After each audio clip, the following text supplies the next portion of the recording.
You know that ringing in your ears? That's the sound of the ear cells dying, like their swan song.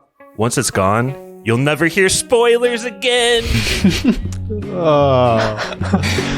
This is spoiler. Enjoy it while it lasts. Woohoo! Yes, indeed. This is Children of Men spoilers. Hello, everybody. Hello. Oh, hello. Let's just jump right into opening questions. People know what spoilers is. We review a movie. We play a game of trivia at the end to see who gets to pick the movie. But first, we got to introduce the cast. Let's go westfoldest to eastest. Mikey, is that you? Probably. Here's my opening question to you, Mikey. Okay. Where are you from? Of course. What's your name? Blah, blah, blah. But what is your favorite type of disaster movie to watch? Oh. Mikey recording from Chicago, Illinois. Favorite disaster movie? Just type of. Do you like tornadoes? Do you like water stuff? Like disease? Zombies? Waterworld? Well, yeah, I guess zombies would probably not be number one. Ooh. Just lots of options there. I don't know. Tornadoes, there's only kind of Twister or Sharknado. Really not a lot of options for other disasters. But yeah, zombies is fun. Specifically the 28 Days Weeks franchise I like a lot. I love that first movie of that franchise. Anyway, who's next on the list? West foldest to eastest. Probably me. Stevie, I got a new question for you. Oh, let's go. Ooh. Specifically, how frightening is this disaster premise for you as a new father and father of two to be? Do we have to edit the pod? Am I allowed to say that? No, you're allowed to say that. That's cool. Boy in December. Let's go. Woohoo! It's like my dream because a lot of my family's birthdays are in December. So having a boy in December is going to be awesome. Especially because you can I don't know how to go about this because his due date's December 8th, so it's not close enough to Christmas where I can combine the birthday Christmas gifts. I don't know. We'll cross that bridge when it comes to.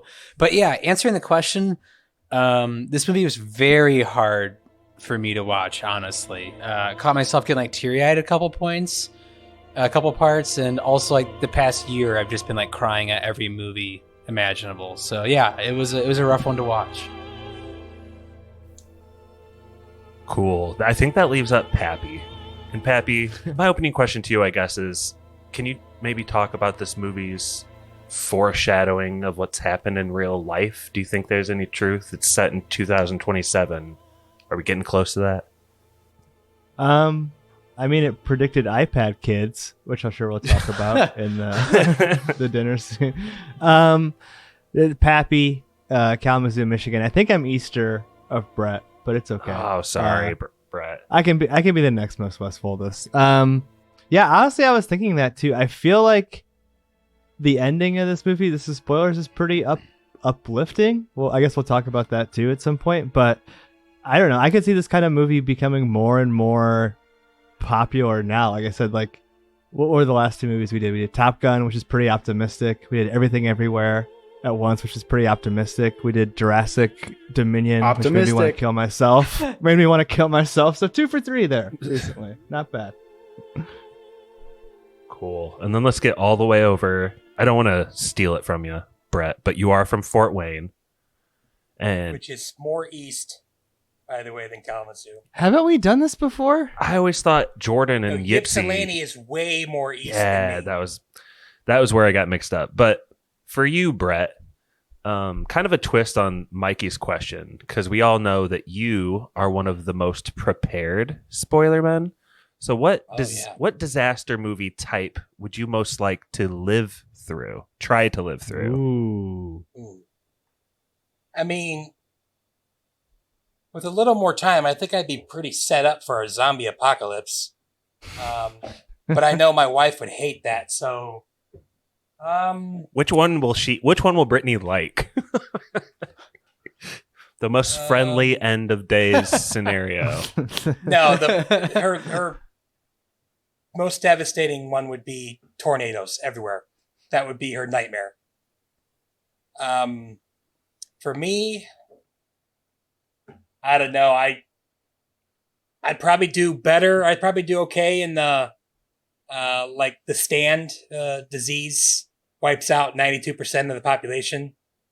I would hate it, but I think I would. God, I don't know. I would hate to not have a ruler, like not have laws and stuff. I hate that crap, but I don't know. That'd probably be what I'd do.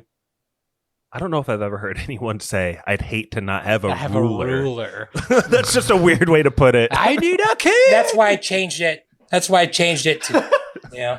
I know what you mean, though, Brett. It's just funny. I will say, Brett, you were right. You're way Easter than me. Apologies. You don't owe me an apology. It's okay. I was wrong twice. I just believed whoever said was right. But Now, Brett makes a good point. Like, it would be very scary if there's just lawlessness. anarchy. Yeah. That's what I meant, by the way, yes. That's why I haven't read, like, Animal Farm or, not Animal Farm, let's go with Lord of the Flies. Like, that kind of thing. I hate the people. I hate what that brings out in people. Like, I guess Yellow Jackets is probably similar to that. That's why reason I haven't watched that show. It's amazing. Oh, like The Mist. That lady in The Mist is like my nightmare.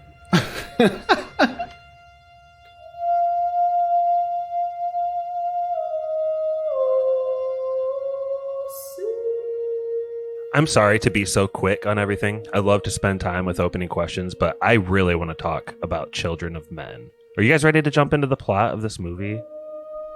Mm-hmm. Yes. So, Children of Men opens up with like a newsreel, and we've seen a lot of these type of openings. It's a good way for a movie to drop exposition. It's actually a movie cliche that I think this movie does really well. Like, you don't feel like you're in movie land when it starts, but nonetheless, it does the newscaster broadcast thing anyway. And what the news is that everyone's tuned into is that the youngest person in the entire world has died. And this is a big deal because the youngest person in the world is like 18 and 3 months or something like that.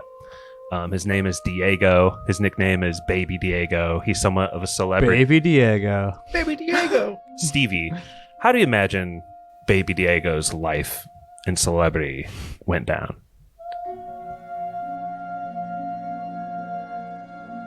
Oh man. Like, I mean, he's the youngest person on Earth at this point.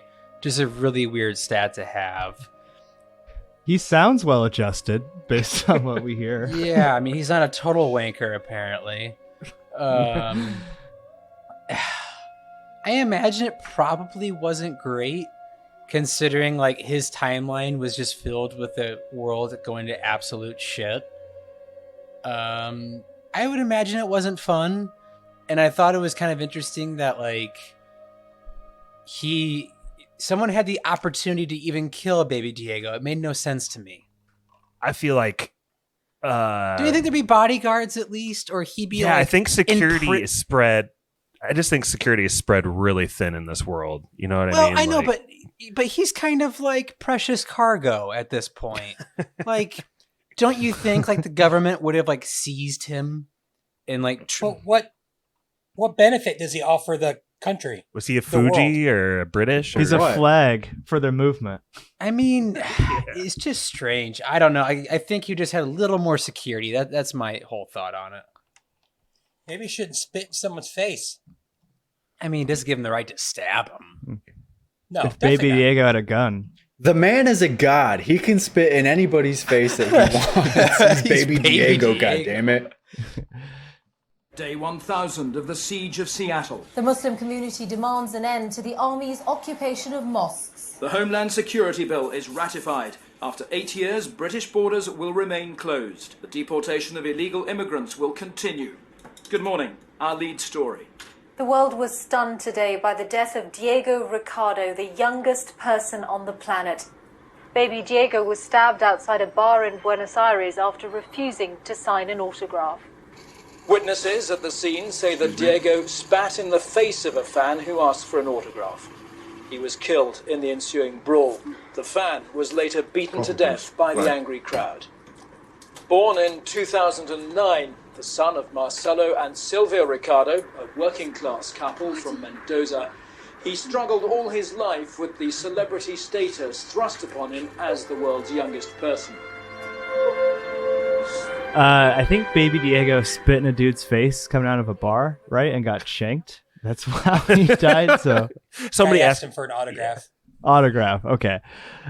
Which, come on, Baby Diego, you're a man of the people, with great power, great responsibility. But I was thinking a lot about this, like Josh, the newsreel part, because I agree. I think it works in this movie, and I was trying to like pinpoint why this is good, and like not just be like it's good because I like this movie. And I think one of the main things, it's like about the people who are watching it.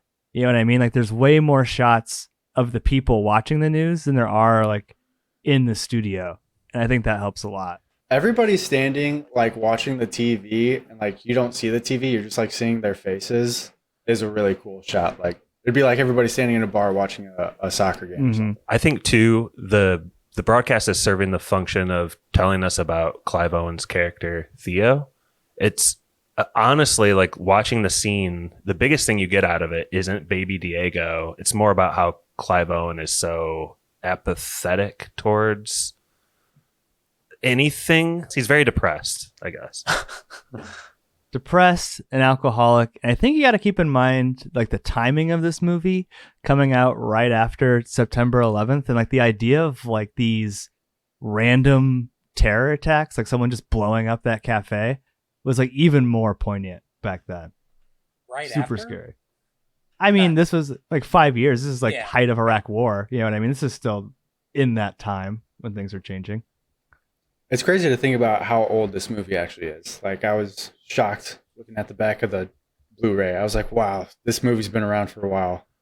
And it's like, so it looks amazing still and like so relevant. It's like, wow, really great foresight there. Before we move out of here, this is one of my favorite little nuggets that I picked up on. Smarter people probably picked up on this already, but the whole movie is about Clive Owen gaining hope or faith or something. And it's just ironic that what saves him in this beginning scene is his complete apathy towards Baby Diego and the youngest human on Earth. He walks out of the cafe while everyone else is glued to the screen, and one of Alfonso Cuarón's really long shots culminates with a really startling explosion. People are dead in the streets. A girl walks out with carrying one of her arms. Ugh. It's a very jarring way to start the movie. The long shots are like the best part of the movie to me. Like when I think of Children of Men, I think of this. I think of the scene with the car. Like, I mean, it's one of his signature things that he does, which is funny too, because I feel like he is better deployed like this sparingly than like Alfonso Cuarón, one of his like Mexican filmmaker counterparts, like doing a whole movie like it. Then I think it gets a little bit gimmicky. I like what he does here though. Who is his counterpart? Alfonso, wait, no, sorry, Iñárritu. Iñárritu? Yeah, that's who I meant. Yeah, the Iñárritu. Birdman. He's his Birdman own guy. counterpart. Yeah, doppelganger. There's no equal. Brett, I want to toss it to you for we get a little mini glimpse of Owen Wilson's everyday London life. Can you walk us through maybe what you glean his everyday is here in London before his world kind of gets turned upside down? Did you say Owen Wilson, or did I imagine you said that? Wow. Oh, wow. Wow. That'd be so cool if Owen Wilson just played like one scene in this movie. You definitely said Owen Wilson. Sorry, can you repeat the question, Josh? I'm Yeah, sorry. I would love to actually repeat some of that for editing purposes. So Oh, wow. For editing purposes. Oh, interesting. You're going to just skip over Yep, this. yep, yep, yep. Yeah, we're leaving in me Over your mistake, calling huh? Alfonso Cuarón himself, but I do want to just restate the question. Brett, want to toss it to you. We get a little glimpse of, oh my gosh, I'm going to say Owen Wilson again. So many times you're going to say it.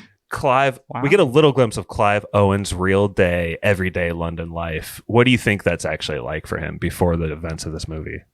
I mean, he kind of says it later on, like he just hates, he's absolutely miserable at work. I think you get a glimpse of kind of what you said earlier. He's very apathetic. I mean, I think that's a little too harsh to say apathetic. I just think he doesn't care about the celebrity. I mean, I don't think he's like a bad person, but everyone else is really, it's like everyone else watches reality TV and he doesn't. Like people are crying, which probably lets just know how miserable he is at his job. And I mean, his boss is pretty much sad. He's got someone crying next to him. He likes to go smoke weed with his buddy. Wait, well, what's his job like? What do you think his job is? Telemarketing? He says, I think I read he's like a bureaucrat or something, but I mean, that could mean really anything. So, okay, next question. He goes and smokes weed with his friends, or with his friend Michael Caine. What do you think the nature is of their relationship? Like, how do they know each other? Rallies. Probably knew him in the when he was an activist and the pothead. Jasper, what is it? God. Michael Caine. Jasper. He like was a political cartoonist. So I'm sure they kind of maybe dealt with each other or knew each other's work, and also he likes to smoke weed, I guess. So this is maybe Stevie territory. Like, nothing against you, Brett, but I just think Stevie does this the best out of anyone. And this movie drops exposition so carefully, but we get a lot through visuals. We get a lot through smaller conversations. Yeah, there may be some exceptions to that, but there's one specific ADR part where the refugee bus drives by Jasper and Owen Wilson while they're in the car. Oh, God. And Jasper just goes, "Those are Fugees in that bus. Poor bastards. They tried to immigrate to this country legally." It's like, no human being would ever say this. They tried to get a better life. Weren't granted it. Now they're here. Clive Owen is like, why do you think I've been so depressed for 25 years? God bless them. God bless the Fugees, I say. By Fugees, I mean refugees, of course. Fugees is what we call them now. They were called refugees. I was like, oh man, everybody's really into the Fugees over here in Ooh England. la la la. one time.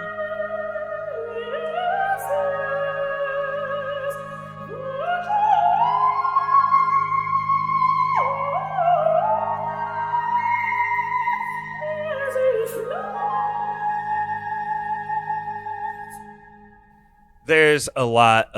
There might be actually two more scenes that are pretty on the nose too, Pappy. But I really like this movie, and I know you do too. So I think we're gonna give it the benefit of the doubt most of the time. But Stevie, what do you think has happened in Michael? Because we love Michael Caine in general, and in this movie, Michael Caine. we get a quick pan of some pictures in their past. Do us a really good job of like painting as much of as you know of Michael Caine's past and how he relates to Clive Owen. He's a child of the '60s, man.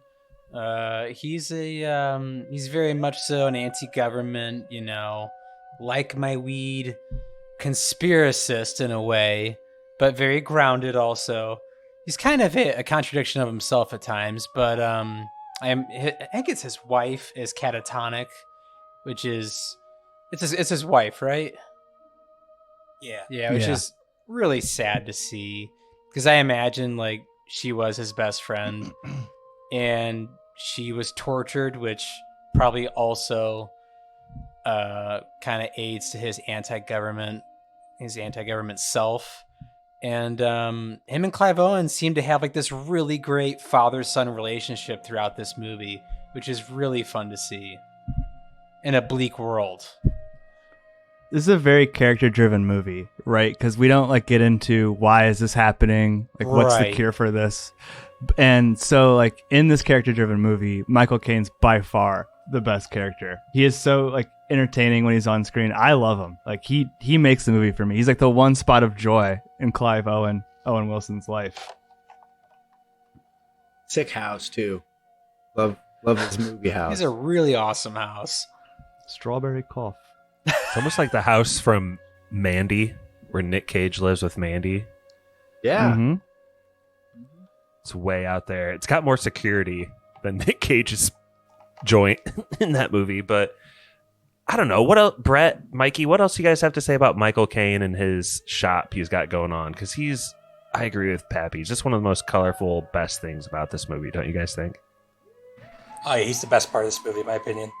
Yeah, it's pretty interesting to see how he lives his life compared to just like everybody else. And like, I always compared Clive Owen's character to like the main protagonist from 1984. I always thought that they were like super similar. And he's just like he's just kind of like going through the motions of his life that he knows is shitty, and Jasper's over here just like making the best of it and still smoking weed in this hellscape that is like planet Earth now. Well, there's no doubt this movie or the book it was based off is very Orwellian. Oh, like it's very Animal Farm, 1984. I mean, dystopian and stuff like that. And like Pink Floyd, like when they're talking to the Prime Minister, like all of that visually animals. is just it's definitely. It's got literally the cover of animals in the background. Mm-hmm. Yeah, it's insane. It's so good. I always pictured him as Winston Smith. It was just always ingrained in my mind. But yeah, that's obviously who he's based off of.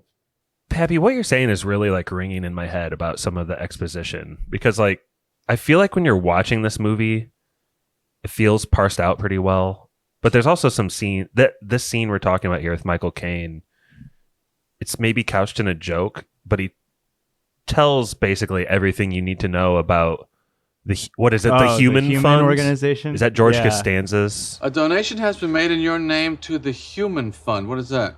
Made it up. The Human Fund. Money for people. What do you think? It has a certain understated stupidity. The Human Fund. No, what is it though, Pat? Isn't it like the Human Organization? Well, what do they do? What's the mythology of this thing? The Human Project. The Human Project. They're a legendary organization. They seem to have some sort of off-sea base. They might say where that is, or they might not. But it's legendary. No one really knows how to get in contact with them. Well, where is it? It's this little island that is part of Portugal. It's called the Azores. It's just kind of in the middle of. It's just out there. Mm-hmm.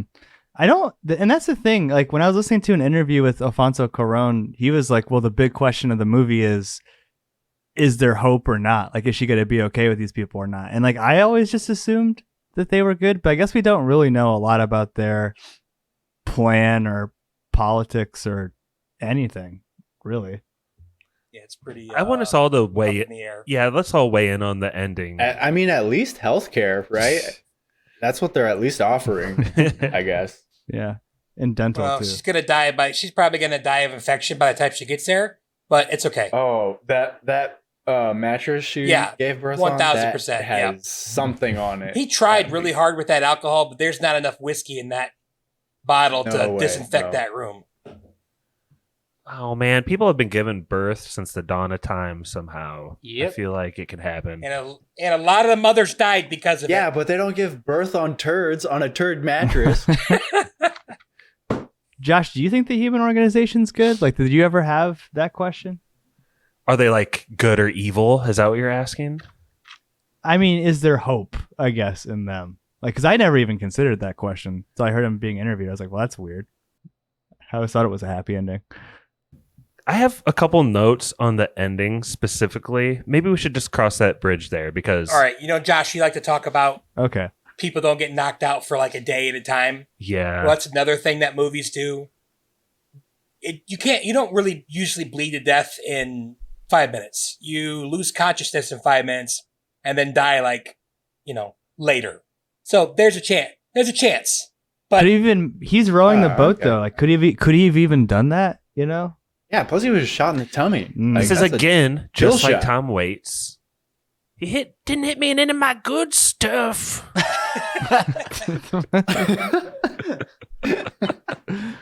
Oh shit. Well, let's keep moving on in the plot a little bit here. Mikey, we get a glimpse of Clive Owen's everyday life, and then things abruptly turn for him when he's kidnapped on the street.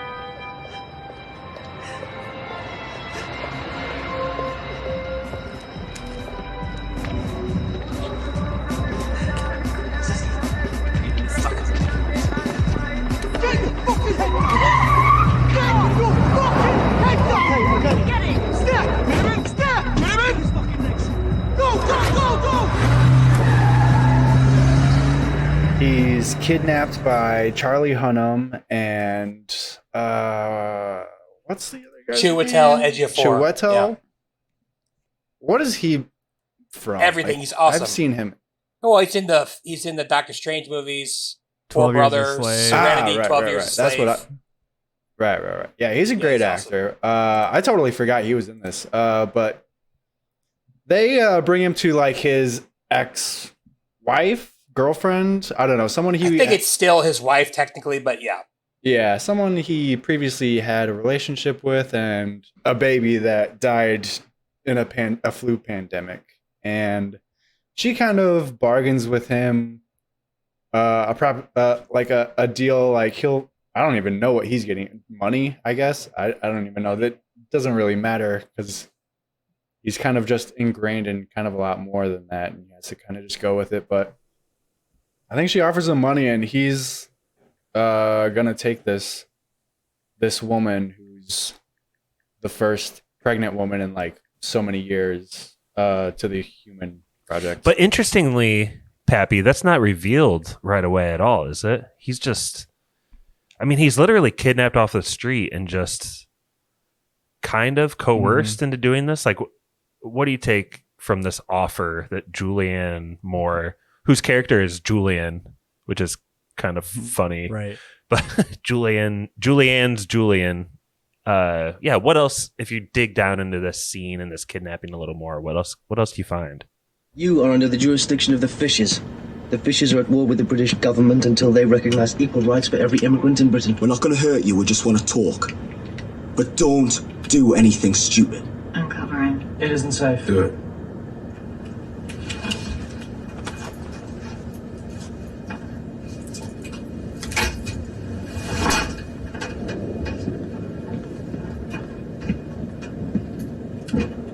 Oh, Theo. It's me, Theo. It's Julian.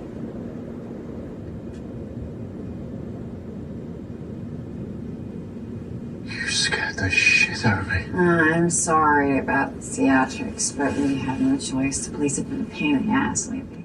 Well, first of all, I know I was making fun of the exposition earlier. Good exposition in terms of the newspapers in that room that he's taken to. Like, if you read the newspapers, there's a lot of interesting tidbits about what's happening in the world around and like what the chaos has been. And I really like this movie for that level of detail. But at this point, he's just kind of a mercenary. Like, he doesn't really care about the political cause in any way. Like, he tells them no initially. And I think probably their relationship, similar probably to Jasper's relationship, was initially built on like political, action, that kind of thing. And he fell into this apathy. But then the plan is he has to pin some note on some thing to activate the quest. That's like the side quest. I don't think we actually see that, but then we get into the rich person's house. It's like the next thing. It jumps right from there to that.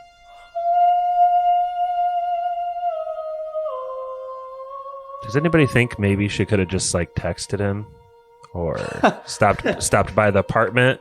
No, that's mine. I guess technology. It's 1980. She's pretty The wanted. Fishes is such a stupid name for a terrorist organization. So is Fuji's. Such a stupid name.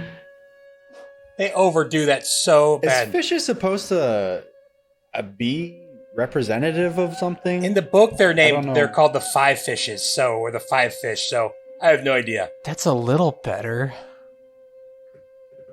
They're out of water and they're trying to get back in. They're underwater. The Five Fishes. Everybody's above the water, but they're underwater. Yeah. Yeah. I almost get the feeling they're like, this is what politics has turned into. If you're not like the ruling power, you're a terrorist organization by default, right? Oh, okay. And maybe there's some truth to it, but there's also seems to be some fascism involved here. Some Nazi ties, as it were. Let's get into the rich guy's house. Well, can I say something about the Fujis and the government real quick? Oh, yeah. And so, Brett, it sounds like you did some research on the book, too. I'm curious if you heard this change. Like, my biggest problem with it, and I'm all for a movie that's going to be like against xenophobia or like pro-immigration or whatever, but like in a world where human capital is literally the most valuable resource and decreasing every day, why would you be closing your borders? You know what I mean? That seems insane. That's a good point, Pap. And it's different in the book. It was an intentional choice. It's so weird. Yeah, they have a lot of give and take in the book. Like they bring in other refugees to work. Right. But yeah. It's like they want them in the country in the book to come and work, and then they kick them out. It doesn't really say what led to the dystopian future, though. That's the only pass I'll give that, is because they do make a point to say, like, London in the UK is like the last big city left. So it's not feasible for everybody from everywhere else to come there, at least not organized. It doesn't look like they're planning on organizing anything. So that's my only pass to that. So everywhere else is just like fallout, chaos. They say you think going in that it's because of the infertility, but they say it was actually messed up even before the infertility. So, like, if it's disease that killed everyone, then you can expect them not to want people come in, but they don't really say. It is fascism kind of, Josh. They said it's pretty much a police state. So, and they go way more into the politics into the book. Again, I haven't read it. I just did a little research. Like, his cousin that we're about to talk about is a much bigger part of the book. He like rules everything. He's the one that made it how it is. Oh, damn. He's like the boss. Oh, that's his cousin? He's like the prime minister. Yeah. Yeah, he like takes over. He makes parliament like a advisory role, and he pretty much just makes it my way and quells pretty much anything goes on. And they bring in, you can't leave London, but they bring in younger people from other places to work.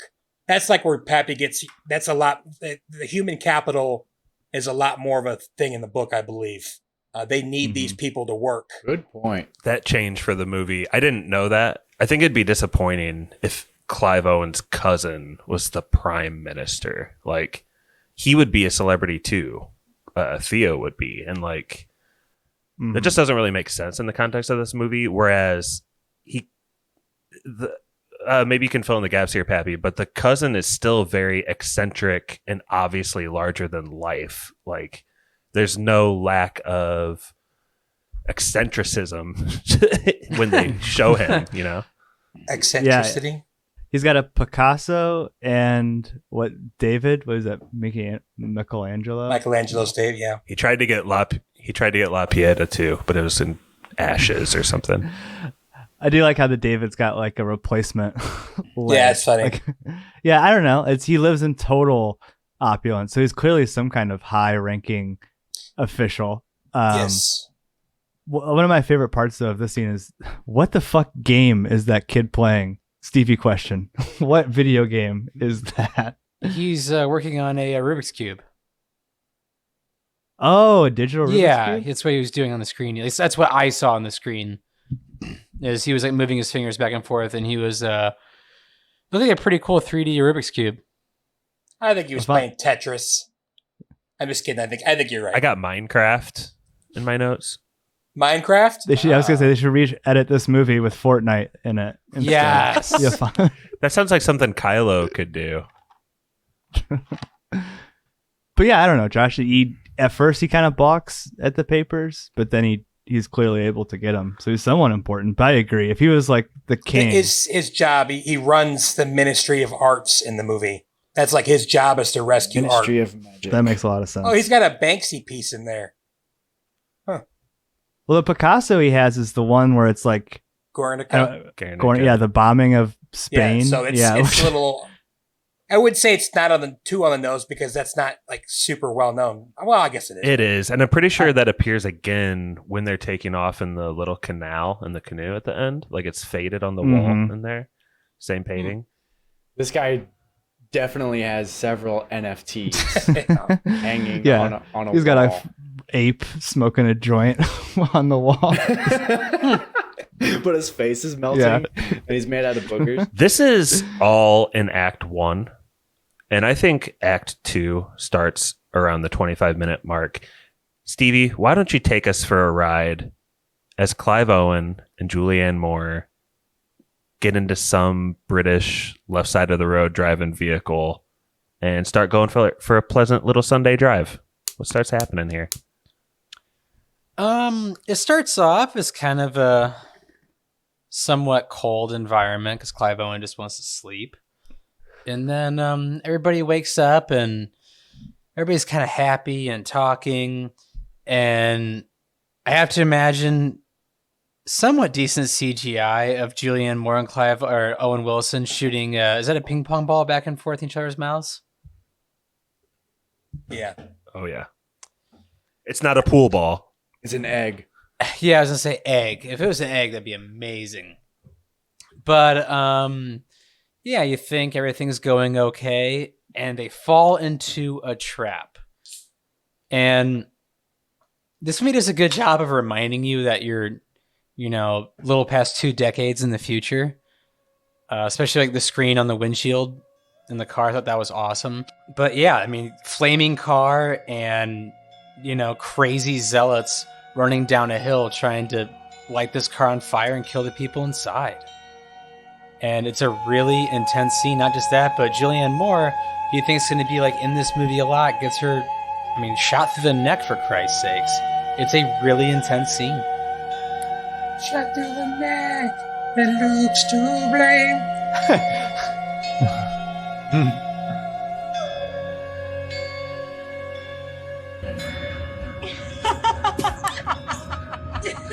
Look out! Jesus! Shit. Go. We're gonna make it. Come on, we're gonna make it. I'm not gonna make it. Back up now! Jesus! Go! Faster! Christ!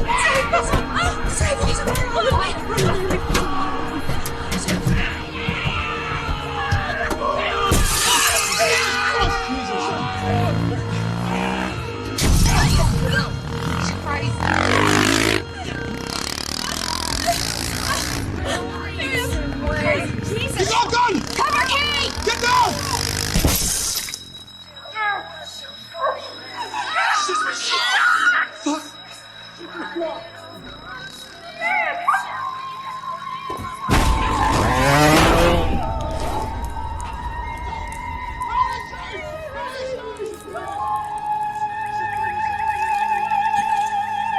This is probably the best one shot, right, Josh, of the whole movie. It's incredible. Yeah. I mean, the last one is so much longer, I feel like. I got a little list of the top ones. This is up there, Pap, but what's strong about this to you? Like, this pulls me in, this scene. Maybe it's one of the best with conversations free flowing. And I think, Pap, we've both seen the YouTube videos of the crazy technology and all the weird shit they're doing with the car windows and flaps and doors to pull this whole thing off. But technology aside, storytelling wise, what does the scene do? I think it does 2 things. Like, one, Julianne Moore, huge actress at this point. If this is the first time you're seeing this movie, to have her killed off super early is really shocking. And, a bold choice of a movie to do when you kill off one of your biggest stars that early. That or there were scheduling conflicts. Maybe she helped produce it. Well, interestingly, Julia, what's the character's name? Julianne? Yeah. Julia. Yep. Julia That's Gulia. funny. She's the pregnant one in the book. So she's way a bigger part of the book. Yeah. Oh, really? Oh, dude, it's so different. Oh. They're not So married. They're not married in the book. She's married to like the resistance leader, and the key was completely made up by Cuarón, and it's just like really this whole political thing where they have demands, and the cousin's like, no, we don't care, and it's so different. Yeah, she's the one that's pregnant. So picture that, yeah, like you've read the book, you're going in to see this movie, like, and then all of a sudden, like one of the main characters from the book gets killed off, like totally shocking, cool surprise. I believe she was actually brought in to be the mother, but Cuarón like really loved the idea of bringing in this key character, so that's probably why Julianne Moore's character is so small. That's weird because that's a huge change. You know what I mean? Because like the whole point of Key like being on the run or whatever is that like she doesn't trust this whole group. But the second part, Josh, I just love for some reason when what's his name, Luke pulls the gun out and shoots the two cops. That's so smooth. That whole like shot with the passports and everything, like that second surprise where the stakes get raised again. Like, man, I just fucking love this scene in particular. I think it's awesome. Like the choreography of the guys running down the hill, like it looks like something out of Braveheart. It's sweet. Yeah. The part where they're running down the hill, so much suspense. And the part with the cops, like, it's just insane kind of how much they're telling you through this. Like, you have the whole love story with the ping pong ball that happens in there. And even just the, like, little act of terrorism here that happens with this group. Brett, we later find out that this whole thing was, like, a sting setup, right? Like, this wasn't a random act of violence like we initially think. No, yeah, Luke had it set up because he wanted to be the leader of the fishes, and so that was all set up to kill Julian. Can you guys a little over the top, right? Yeah, I feel like they could have done that way. I mean, just put a bullet in her. I mean, for a guy what's the point? who's like wants to be like the leader and seems to be somewhat intelligent of this group, like seems a tad theatrical to go this far. And why would you put the pregnant girl at risk as well? Like, was anybody gonna stop and not like beat her to death? Hey if they guys, got don't inside touch that her. car? So if you watch the scene closely, what is that guy's name who's like his number one warrior who keeps appearing back in this? Patrick? Charlie Hunnam? Oh yeah. Patrick? Yeah, Patrick. He zooms up in the motorcycle with his cousin, and they clearly like peer in super closely before tapping on the brakes a little bit and like carefully aiming and shooting. I don't like, Pappy, did you rewind this and look closely for any clues that Luke had set this up from the beginning after you found that out? How slow he's driving. Yeah, I would say the main one exactly, Brett, because she's like, we can make it past that flaming car, and he doesn't even try to make it. No, he's going like 18 miles per hour, and then it takes him forever to back up. Yeah. Yeah, it is kind of a complicated plan. That seems like it could have been solved a lot easier. Like, a lot of extras involved. Right. But I just want, like, the editing is incredible, and I want to compare it to another chase scene that I've seen recently in a movie called Underground 6, directed by Michael Bay. That was absolutely horrendous. But it's like a 25-minute long chase scene. I'm not even exaggerating, and it's so loud and so terrible. And absolutely nothing gets accomplished. And it's like, how do you spend that much time and achieve nothing when there is so much accomplished in like something like this? And it's all done in one take, quote, in quotes.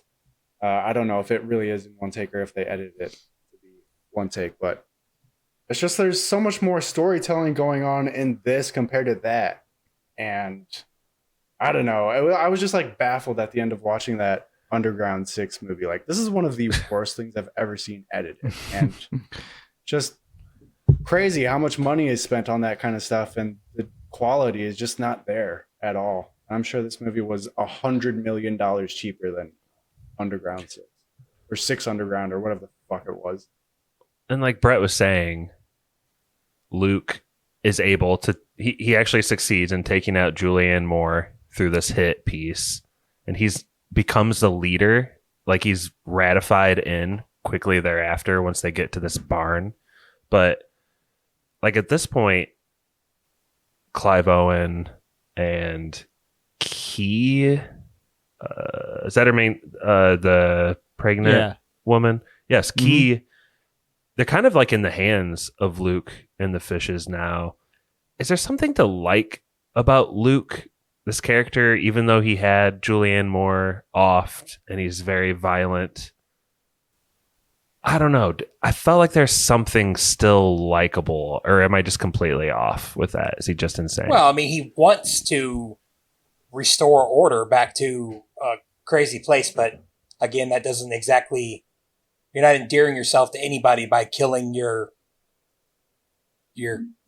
I don't want to say co-conspirators because it sounds bad, but your friends. Staging a coup with I mean that's bad. I mean, you're all on the same side. Kidnapping a pregnant woman. Yeah, that's what it was. Yeah, she didn't. That's where their futures, their plans diverted. She wanted to save the kid, and he wanted to use it as a bargaining chip, pretty much to. I don't know. Yeah, what was his plan? I read it, but I don't remember. It wasn't. I don't think it was super. It's like just an uprising, right? Like, yeah, he wanted to use it as a symbol to to bring more people in. Yep. Which isn't that what the Human Project's probably going to do? I don't know. Well, maybe not upheaval necessarily. Yeah. Stevie, you got anything to say about Luke? I mean, we'll finish his arc later when he eventually, I think, gets blown up. But are you liking him at this point in the movie when you don't know that he's a complete douchebag? Yeah, which is kind of strange to me at times. Because usually people like characters that are that cunning, like he kind of falls into a cliche, which is like the likable character becomes unrecognizable as like the movie like keeps progressing. That's like one cliche I've always hated in film. But I don't know, like I think he still has some humanity like left like throughout the movie. But yeah, I mean at this point I still do like Luke, yeah. I'm with you, Stevie, about the cliche, but it's such a cliche. Like, you have to remember though that I feel like this plan's already in motion, so we're not really seeing a good guy get bad. He's already got that emotion, but we as the audience don't know that. Right. Yeah, it's just sometimes like it's frustrating to watch that in movies. Oh yeah, like I don't know why Black Panther popped in. Like Daniel Kaluuya's character is like exactly like that. No, he's right. The bad guy's right. I need to. Yeah. So and that's everywhere. You're right. I may have misspoke earlier, boys. I said the first act ended when they get in this car with Julianne Moore and that whole thing goes down. But I think there's also an argument to be made. The second act begins when Key reveals that she's pregnant to Clive Owen. Luke, who's our complicated bad guy, literally says, "Now you know what's at stake," which is kind of like in movie terms, like, now you know what the MacGuffin is, sort of thing. Mm-hmm. So I do love Clive Owen's performance as he is soaking in the fact that there's a pregnant woman in front of him. I love Clive Owen in this movie. Like his reactions to certain things, that's one of them. It's so freaking good. Or when they're talking, he's so adamant, like he can't believe that they can't see that that they should go to the government. I don't know. He's really good. His emotions are really good in this movie, in my opinion. I think he's awesome. I didn't love when he's trying to be funny, when he's like, your breath stinks or you got something in your teeth. Those didn't really work for me. But I do think he's like, his apathy in the beginning is just perfect. Like it's, and I didn't take that as him being funny as much as like F you. Because those two guys are kind of like telling him, oh, definitely Patrick's a dick. But the other guy's like, you can't smoke in here. It's like, you got red on you. This never fucking happens. Different gun telling tales because we'll be watching you. At work, when you sleep, when you have a piss, we'll be watching. All the fucking time. Jeez, your breath stinks. No, it doesn't. Yes, it does. He's also supposed to be suave. It's like an insult you'd have at a kindergarten diss fight. Like, your breath stinks. And nobody's funnier than Sid. I really wanted Sid to be a good guy. I totally forgot that he sucks. He sold them out literally the first chance he got. Yeah. Well, that's not true. He had like multiple chances, but the first real chance. We talked about the long shot in the car with Julianne Moore. Did we get the hill? Because there's another long shot in like the same car, I think, where they're going down a hill after this like farmhouse scene. That's intense. It's so intense, but I'll just kind of really quickly set up what happens here. They're at this farmhouse, and as Clive Owen is trying to sleep, Patrick comes to the farm, and he's supposed to stay way away, but his cousin got like messed up when they were trying to assassinate and succeeded in assassinating Julianne Moore.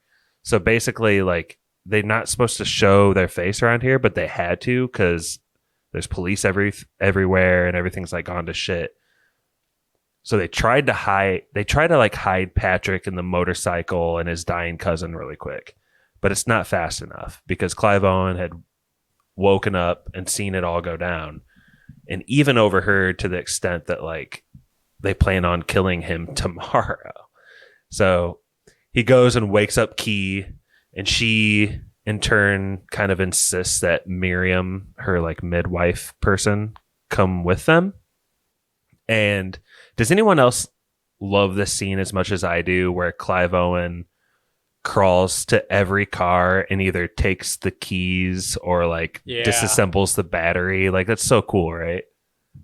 He does some amazing crawling in this whole movie. Like, I'm being serious. I mean, I know it sounds funny, but I'm being serious. Like the crawling here, the crawling at the end where he's using these big explosions to move. It's so awesome. Stealth. Yeah, it's smart. Like, use it as a distraction.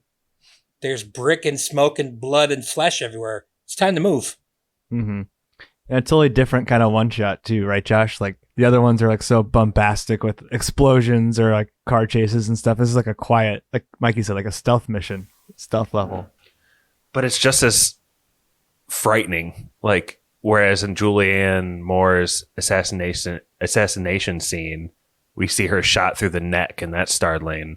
In this one, we see him trying to steal the keys out, and one of the guards casually like opening this very same door of the car he's trying to, like, you know what I mean? It's just so intense without guns. Why does he like stand up and then crouch back down? Like, it gets me every time. Like, it pops up and goes down.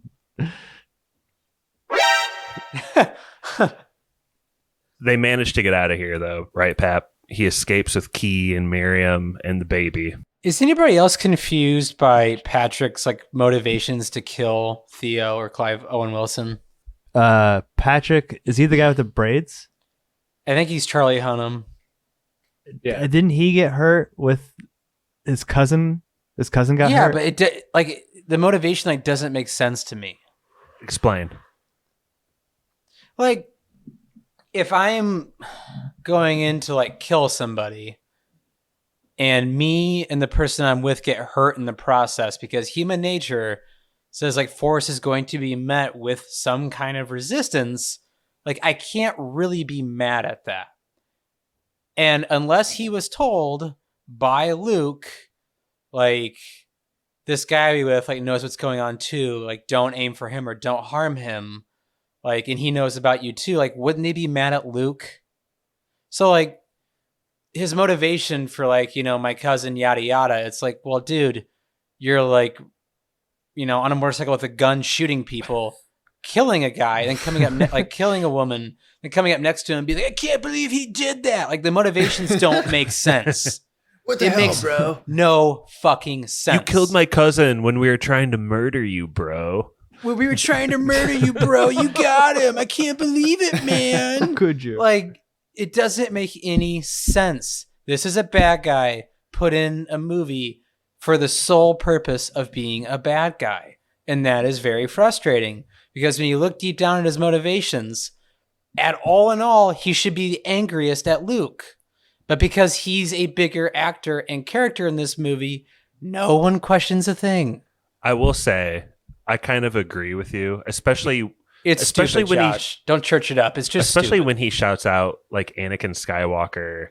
He was only 19. He was only 19 and he hated Sandman. But one thing that I think is kind of cool in all that, Stevie, is that someone being 19 with this whole like baby Diego thing, maybe that does have resonance. Like, then why have him on the back of a motorcycle if you're so of worried course. about Yeah, it? he shouldn't be doing He shouldn't be doing these things. I hate that in movies. Like, you killed my dad. He was trying to kill you, but I'm going to get revenge. Like, I can't believe you got him, man. Okay, but like, in a society it's not where you're not having any babies, you're going to be like extra defensive of your but he's an living a-hole. family Stevie's members. right. No, I mean, he's a bad guy for the sole purpose of being a bad guy. you're right. My biggest problem is like I don't understand like using the baby as a simple I mean, like what? You're gonna parade around this baby? That's Look at super the dangerous. child. I don't understand. They're gonna use the baby as a human shield. He needs to be like Simba on Pride Rock, held up there. I mean, yeah, what are the motivations for just like using the baby as a symbol? It makes no sense. If everybody knows about the baby, I think everybody's gonna agree. Like, wow, this is awesome. At least, hey, gang, there's a chance. Yeah, we got a fighting hope here, and word would spread. It's basically like they want the baby for themselves so they can tweet about it first. Like, okay, I got you. Breaking. Oh, they want that clout. Yeah, it's all about the Reddit upvotes here, I think.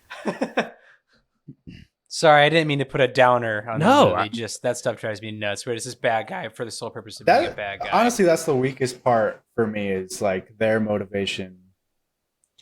I mean, that just only leads to like one of the best scenes in the movie is like the first car chase scene, I guess. I don't disagree with you guys with what you guys are saying, and in fact, every podcast on this movie that I tried to listen to in preparation for this podcast, it was just so over the top praise for the movie. It's kind of nauseating, but to counter that, Pappy, me and you, I feel like bonded at a point in our life because we both realized we really loved this movie. Kinks. Can you reconcile those things? Listen, this movie is not without flaws, and it's funny because like everything Stevie's putting down, I'm picking up. Yeah, same. But I didn't even think about that like when I was watching it. But I did like I said, there are a couple just like logic things, like the England closing its borders in the middle of like a needing people more than ever, and then like my biggest thing wasn't even the plot of the plan of the fishes. My biggest thing was like go public right away. You know what I mean? Like, I'm not saying go to the government because supposedly, like, the government is going to like replace the mom, which even that seems dubious. They just record her being pregnant, you know? But like, go to the news or something. And of all people, Jasper should be the one to know that. He worked for the paper. His wife worked for the media. Like you said, put out a tweet. Like, for real though. Like, I don't know. The only thing I can think of is like it is like straight up 1984, and there's just like gonna total erasure of this whole event. Like they wouldn't even like they would just hide that woman and that baby just to not give people hope for some reason. I don't know. Just seems like this society's kind of totally so far gone that they'd do something like that. That's kind of like the only excuse I can come up with. It's just like the plot to break into one of the most dangerous places in the country is just such a bad idea, like on its face. Like, I don't know, like, yeah, can't we go like 10 miles down the shore and you just pick me up at a different buoy? I'll shoot a flare. You'll see it. That's the rendezvous.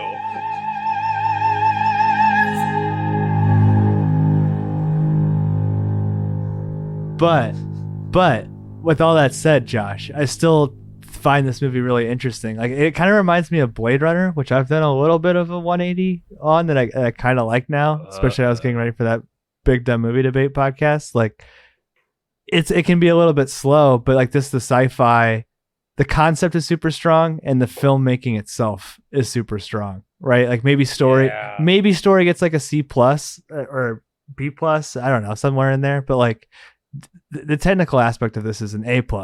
And the concept is, I think about this shit all the time now after seeing this movie. It's like the Truman Show.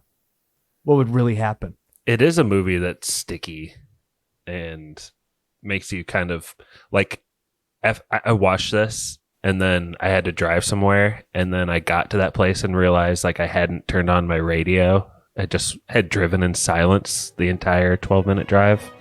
It's kind of weird.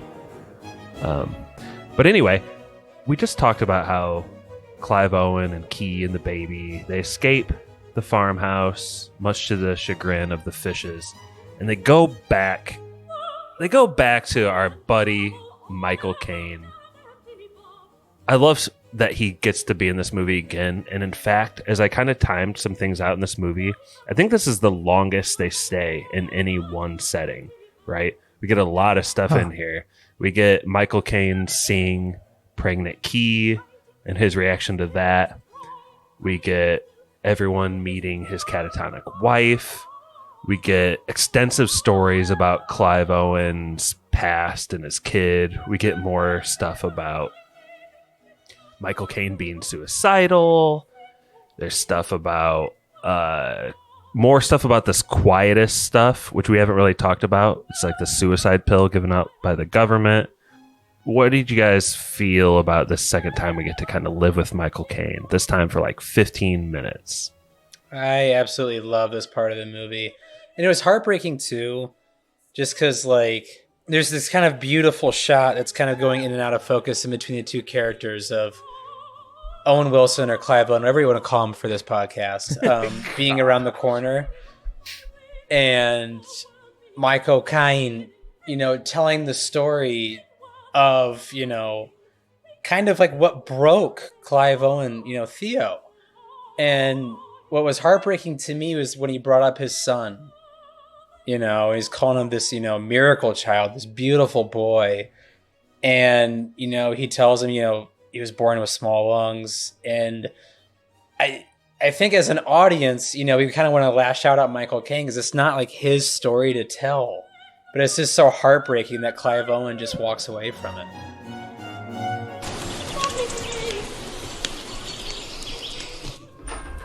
Everything is a mythical cosmic battle between faith and chance. Maybe I shouldn't. You already did. Take another one. Now cough. What do you taste? Strawberries. Strawberries. That's what it's called, strawberry cough. Wicked.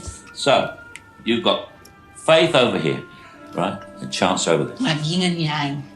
Sort of. Oh, Shiva and Shakti. London and McCartney. Look, Julian and Theo. Yeah, there you go. Julian and Theo met among a million protesters in a rally by chance. But they were there because of what they believed in the first place, their faith. They wanted to change the world, and their faith kept them together. But by chance, Dylan was born. This is him? Yeah, that's it. He'd have been about your age, magical child. Beautiful. Their faith put in praxis. Praxis? What happened? Chance.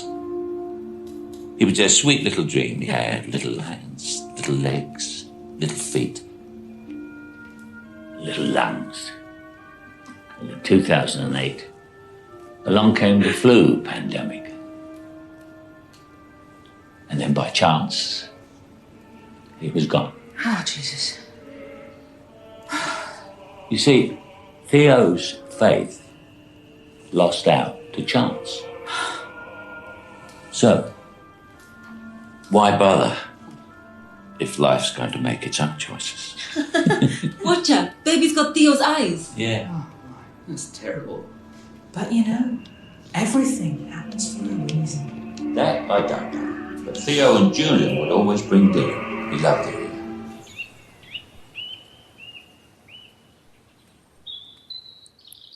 I like the part where Clive Owen's like, tell him about the time you saw UFOs, Michael Caine. And Michael Caine just totally changes the subject, but the girl is like, you saw a UFO? I feel like that'd be Josh for Bigfoot.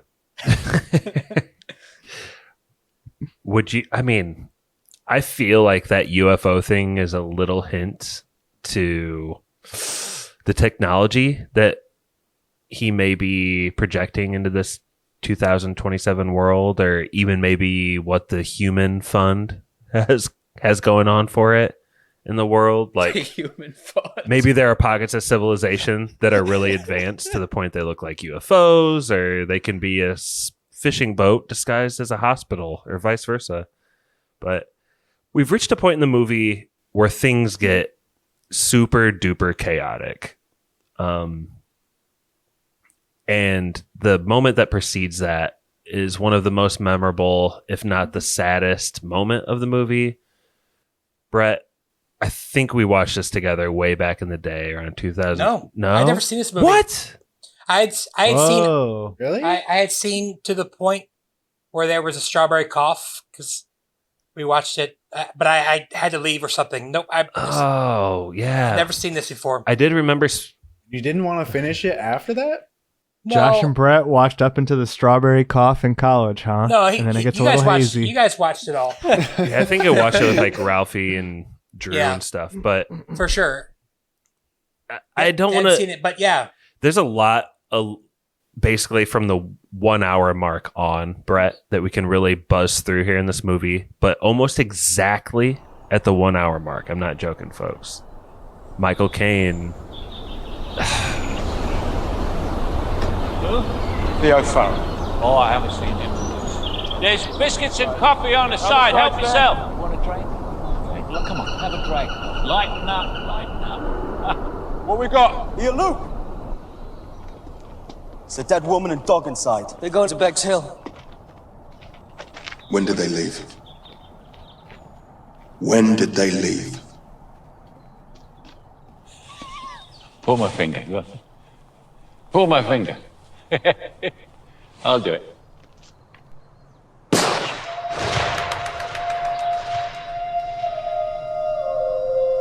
Fuck you.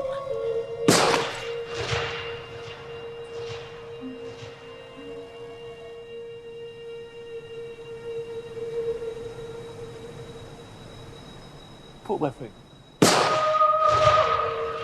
well, it takes fun for the team. His alarms go off. Man, the quick decisions he has to make in the last 5-10 minutes of his life are pretty brutal, but it's pretty amazing that he does all that. He lets my finger. Yeah, he lets all them go, and then they're like, "You're coming with me." He's like, "No, I'll send him the wrong way." So they leave, and instead of using the time he's giving them, they just decide to sit there and watch. That made me a little mad, but they get away anyway. So same thing happens in Coco, or what's the new movie where Encanto? Yeah, Encanto, where the husband of the Encanto grandma sacrificed himself in the river, and she just stands there on the bank watching it. Abuelo.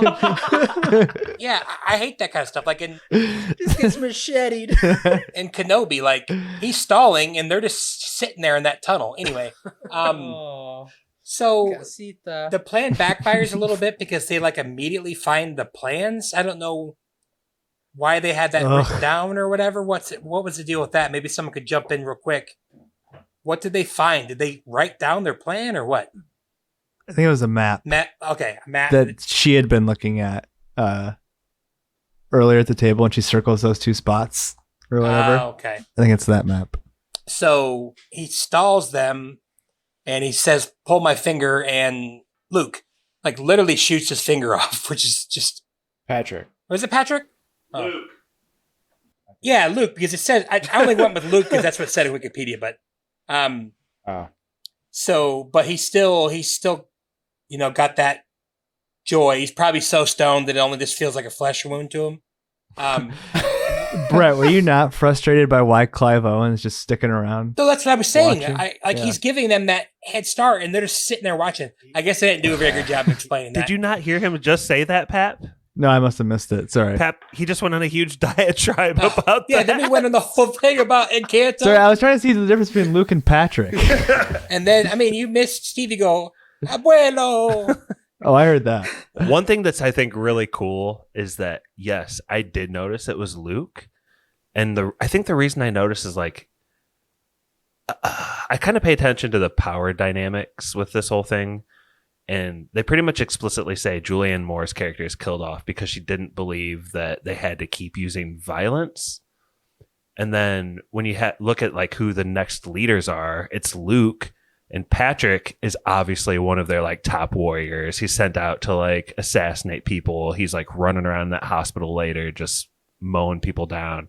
But Luke, like Pappy alluded to, has this like sneaky, smooth kill thing going on. He can kill cops real quick. He has that moment where he threatens Patrick's life, like, if you ever disobey me again, I will kill you. Yeah, break protocol.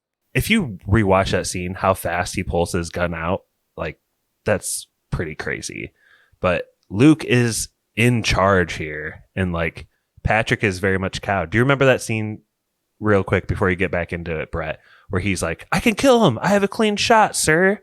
Can I take it? When they're like running down the hill chasing him. Hey, sir, can I take the shot, sir? Patrick is a little scared of Luke, and I like to see that, I guess. Yeah, he seems to be, you'd think he'd be hot-headed and wouldn't want to listen, but he pretty much seems to take everything that Luke says.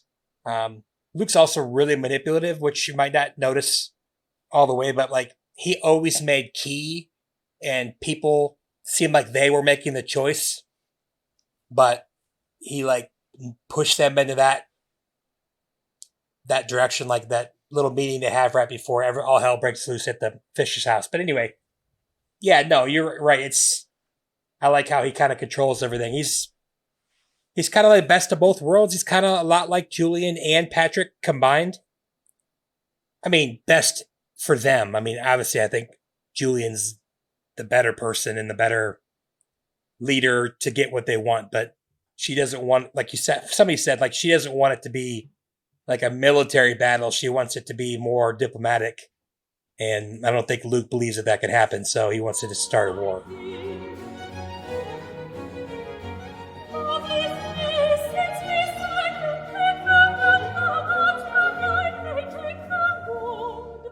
A war with a baby at the head of the lines. That baby is a general. Front line, baby. Pick up your gun. Pappy, from that hour mark where Michael Caine gets shot and killed, through the rest of the movie, it's basically like a race against time for this baby, a race against time to get to this boat. It's very blurry when you're just kind of like thinking about this movie months or years later after you've seen it. Maybe start us off in how this whole clock countdown pregnancy thing last 37 minutes of the movie goes. Like, what's the broad brush strokes? So the plan is they're going to rendezvous with a cop who's going to break them into prison, like we talked about. And they're in a race against time to get to another rendezvous point to meet the Human Project. But in the meantime, they got to get into this immigrant camp where they can, I guess, launch from or whatever. Shit goes down, though, when they're on the immigrant, like, incoming bus, and Key gets pregnant. Actually, sorry, I should go back. Sid is one of the best characters in the movie, though. Mikey, I think you said you love Sid. Sid is like the second best character to me. Great. He's so funny. Refers himself in the third person.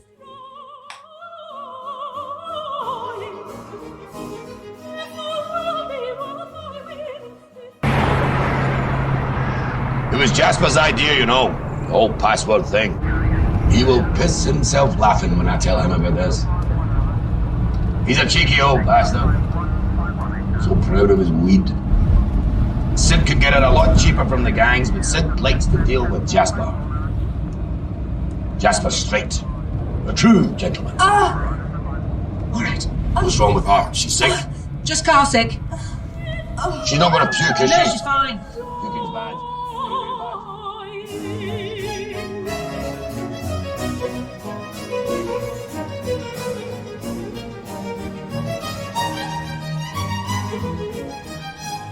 Sid don't care. Brett, big time. Like I said, like why this is kind of like an Iraq War post September 11th movie to me. Like, there's literally like the Abu Ghraib guy there in I guess like the initial processing. Did you see him, Josh? Like the guy with the hood in his hands. Like he looks exactly like those images. Yes, and I also noticed that someone in the bus specifically seemed to be extra terrified when they saw that dude. Right, yeah. They like stood up and screamed, and then I think the security like pulled that person off the bus. They got the Abu Ghraib guy to come and stand in to do that. Method actor.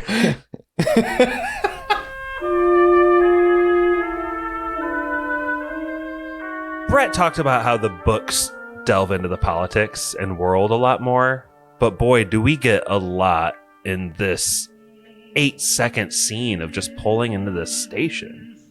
When she's like starting to go into labor, and then they have like all the people are being like tortured to the left. What So those people with when they get the hoods on them, are they just done?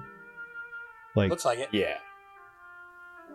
But why? Pretty bad. But why? Like the other people, they just let go into like the bad. I mean, that's fascism, But- though. Like they'll just. When they throw the hood That's- on you, it's lights out. the thing about It's basically the Holocaust stuff. Like they'll just separate you and then kill someone, and then send you to that camp or whatever. Yeah, I mean, it's Genocide 101, Josh. You should know these things. the thing about the Holocaust, though, is he was planning on his race being perpetuated. When you don't have any more people, like why not? Like to kill a person. Well, it's not just What a that. waste. They're not sending all these people to death. They just want to get them out of the city. So they're basically Why? what is it called when you're taken out of the country because you're illegal? Excommunicated? Deported? Yes. I kept thinking of Yeah. exported. It's like that's fucked up. It's like an internment camp. These people are all just being deported, and Clive Owen and most of the people land in this just like really dirty city with like people approaching you, and it's just really grim. It's not a camp. It's a city. It's a poor person's. It's like a ghetto. Yeah, it's like a, They call it a prison. They're not like free to leave, are they? No, there was fences and stuff around. That's not what happens at the end. Somebody blows through. It's like a true ghetto. Yeah, it's like a ghetto. It's pretty much like Poland in 1941 or whatever. So. Yeah, it's not free. It's free flowing, but it's not. Like when you're there, you're there. I thought it was just like the other side of the border, kind of. No, It's a city. They say the name of the city. It's a real city. Yeah, Bexhill by the sea or something. But they say Bexhill is an immigrant camp. They say that though, don't they? Yeah, I'm sure it's a camp. It's turned into a camp. size of a city. Yeah, it's turned into a camp. It looks like it's been bombed and it's all dilapidated. So it's just, I mean, it's both. They're both right, Pappy. It is a camp, but it's a city as well. But they just can't leave. Unless it's by boat. Yeah, I mean, they might be able to go back to where they came from, but I have no idea. Probably not. It's like a British Hotel California. Yeah. Sounds horrible. I hate the fucking Eagles, man. Yeah. Pappy, keep us moving. You're in charge of this section. Oh, Jesus. Well, we talk a lot about seeing dongs on the podcast. This is probably our first CGI vagina birth. It's pretty intense. Hey now. Stevie, what'd you think about you see the Didn't watch it. You didn't watch it? You're talking about the birth. You're a real dad. The birth of a baby. Yeah, You've seen what? You've seen this. This is the first birth of a baby in 18 years, and all You've seen this in 4K. all Pappy can say is that you see a vagina. No, a CGI vagina. I tried to see it in 4K, and my legs got wobbly, and my face turned ghost white, and a nurse told me they don't have enough staff to catch me, so move to the top of the head. I was like, okay. You don't have to watch, guys. You're not forced to Well, watch. I tried, and I about lost it. So yeah, I didn't watch this. Have you ever seen the director's cut of Knocked Up? That's a weird thing to see for the first time. Do you see it? Is that in there? Oh, yeah. Oh, yeah. The baby crowns. Why? I don't know, because they think it's funny. Yeah. Did you watch it in this movie, Oh, is it? Stevie? Nope. Me neither. I just turned my head. You both man. looked away? I ain't about that life. Yep. I mean, it's like a half a second. I know. It's just not much to show. What I saw, man. Yeah, it's just. I'll go through it again in December, but yeah, not for me. I gotta say, this baby slides right out. This is a quick Yeah, birth. it's not too bad, huh? This baby got WD-40 on the way out. He's ready to go. I don't know if I've seen a human giving birth in any other movie. I didn't know it was in the director's cut of Knocked Up. Now I'm going to have to send it to you guys. What aren't about I? those movies that Brett's freaking mom Hard pass. showed to us in junior high? Did you see some Yeah. births being given then? Well, that was it was the wellness teachers in general. Like mine was definitely not my mom, thank God.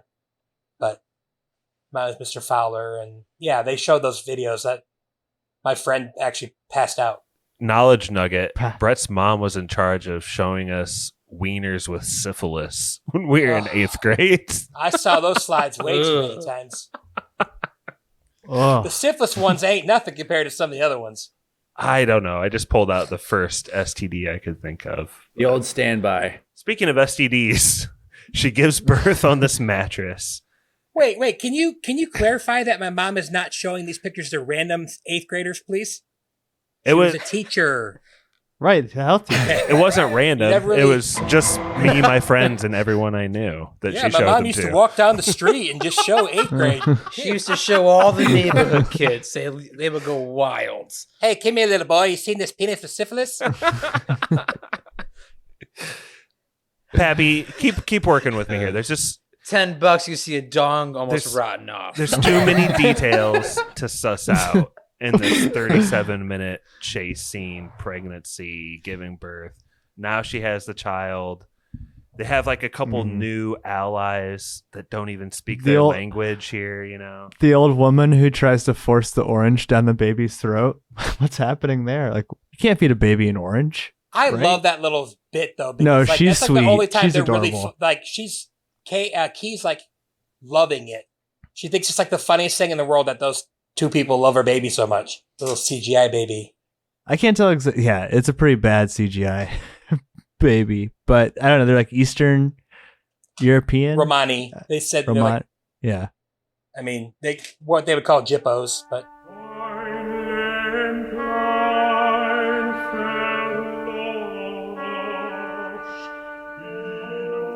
I would suggest buying this. If you're going to watch this movie you haven't already when you listen to this podcast, rent it on YouTube and just get the 480 quality. The baby looks great. 480p. A 480 That's quality? all they had. Is that an option? That's all they had for renting it on YouTube. That's it. Why? 480? Why are you so pro? Why do you have to order everything on YouTube? That's less than a DVD. A DVD I is know what it 720. means, What the Mikey. fuck? I know what 480 What did you is. watch a rip of a cam? Yeah. Tubi has it in 1080p. Did you just plug Tubi? Josh. Yeah. Best streaming service. Oh my god. All right. Well, Pappy's not going to carry us through this last 37 seconds or 37 minutes. Stevie, the girl has given the birth to the baby. It's not a boy like she thought. It's a girl. Mm-hmm. Everyone seems to be in awe and is treating them nice. Like we just talked about this old lady, like treating them the oranges in this like post-apocalyptic world. But one of the most famous long shots is coming up. It's when there's like a big battle with this hospital. Mm-hmm. But can you at least tell the audience who may not have seen this movie what's happening at this hospital? Describe just the chaos going down and what's happening in the movie. Just utter chaos. I mean, Sid doesn't help things when he's trying to get, the get rich quick from baby schemes. And I love his death scenes so much. It's like, I never like to see like characters die in a movie, but it just felt like, all right, his death was warranted. The cinder block to the head's always a nice thing, but it's just utter chaos and it was like loose car battery. Ugh. That's what I thought. That's what I thought it was. Could be. In 480p, it's a great looking car battery. I was watching it in 240. I think I saw Duralast on that cinder block. 240i. That's like a tube. That's like a 80s. It's a potato, man. Josh just does himself a disservice with renting from YouTube. I just turned down my quality to 240. I rented it on YouTube also, Josh. The baby looks great, right? I mean, I rented it on YouTube. I wasn't watching it like dude, that, you know when Clive Owen draws the boat, that's the scene that I'm on. You can't even see that he's drawing anything. It's just blurry pixels, honestly. It's like an old Trailer Park Boys episode. But there's this like fantastic scene. It's just this little piece. I mean, there's so much more going on. Like, I felt so just protective of I mean, it just like I wanted that baby to be safe the entire time. I mentioned the entire audience did. But like, there's this scene where Owen Clive Wilson like comes around a corner and like Patrick is shooting out a window, and Patrick goes to move to a better vantage point, and Clive Owen like moves where he can't see him So- again. It's just really tense. Yeah, so good. And it's really cool to see. I love after he does the Duralast headshot to Sid, he rounds a corner and then like fucks his foot up. Yeah. Because he's been wearing flip flops all day or all week or whatever. Just like that would be the absolute worst situation. Just adds so much more attention to the situation. Well, it all starts off when he has to wear his socks in the mud when he's spying. Oh, that's the worst. I would just give up right there. I'd be like, Key, you're on your own. I got This is muddy a lot. socks here. Yeah, I got this- wet socks. Come on. I'm gonna have trench foot in a day. This is a lot. All right. I'm clammy. I'm cold. I can't do it. Quentin Tarantino is our foot boy, but there's a lot of attention paid to Clive Owen's footwear in this movie. I think it might, I like it it. might be a literary theme or something for someone smarter. What do you guys think? It's a callback to Forrest Gump, man. Seems- Yep. I think I love it when the guy hands him a pair of Sambas, yeah. though. It's like, that's With the awesome. world's Just- biggest laces. Yeah. That's basically like in Matrix where he's like, we need guns, lots of guns. And they just get them. This is like, I need some fucking shoes. Just one. With some fat Just laces, one bro. pair of shoes. Brett, can you bring us home here? There's this big epic fight in a hospital.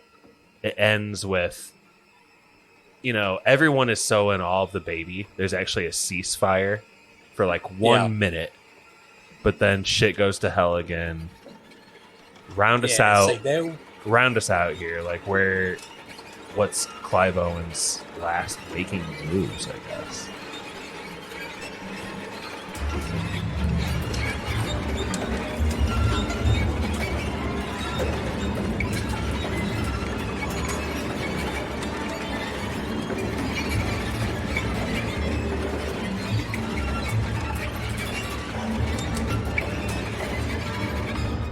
Well, after the ceasefire, you could say there was a firefight, and then I thought that's a really cool part of the movie. Like everyone's kind of awed. I almost was thinking, oh, Clive Owen was right. They should have taken. People would be awed by the baby. They should have taken it to the government, but then I don't know. I don't know. But I don't know if that's what you're supposed to think. But that's what I thought for a second. But yeah, they get the baby out. The ceasefire. Like the people in the building are like fingers crossed, and they start shooting the army people again. And then they sneak out and they get on the scariest little boat in the scariest little tunnel. And they go out, and it's really cool. It looks really cool with the fog in the background. Mm-hmm. I think the CGI planes didn't look very good, but they didn't look that bad either. I guess they could have not been CGI. I thought they were, but Man, you guys are really hating on the CGI in this movie. I mean, for how old this movie is, it's like, I think this movie looks incredible still. I mean, I guess the baby looks better than American Sniper, and that was 8 years later.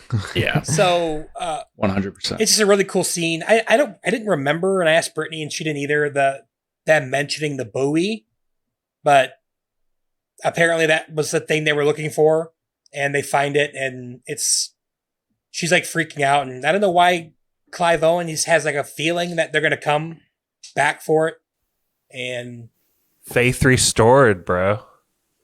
Yeah. She's like, I'm bleeding. He's like, oh no, don't worry about that. That's just me.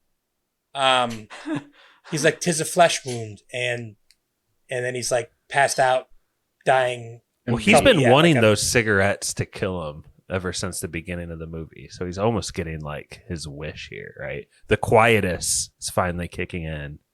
Everyone's dream is to die from a bullet wound to the stomach, Josh. You're Yeah, right. slowly bleed out.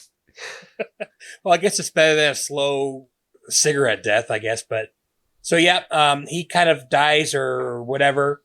And the boat shows up, and the ending's kind of ambiguous, but I think it ends on a pretty positive note. Oh, and the army comes, and pretty much what Sid said would happen. They were coming to blow that city to smithereens, and that's pretty much how it ends. And there's a baby laughing, and that's the end.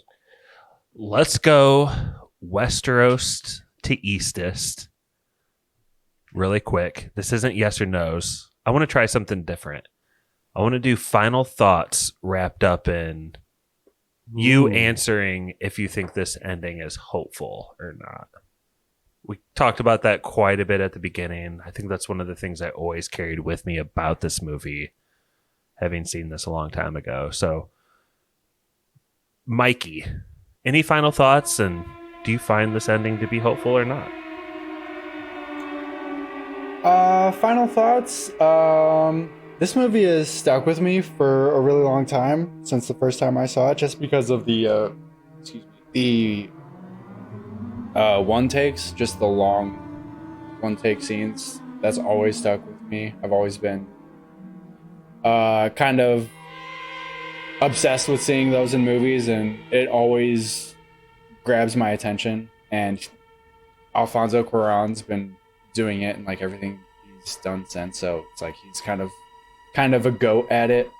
So that kind of editing is really, I don't know. I think it's just like, it's stuck with me personally. Don't give your yes or no yet. Just final thoughts, just so you know. No, I'm not. I'm just saying I really appreciate the editing of this movie. But and then you were also saying what if I think the ending is hopeful?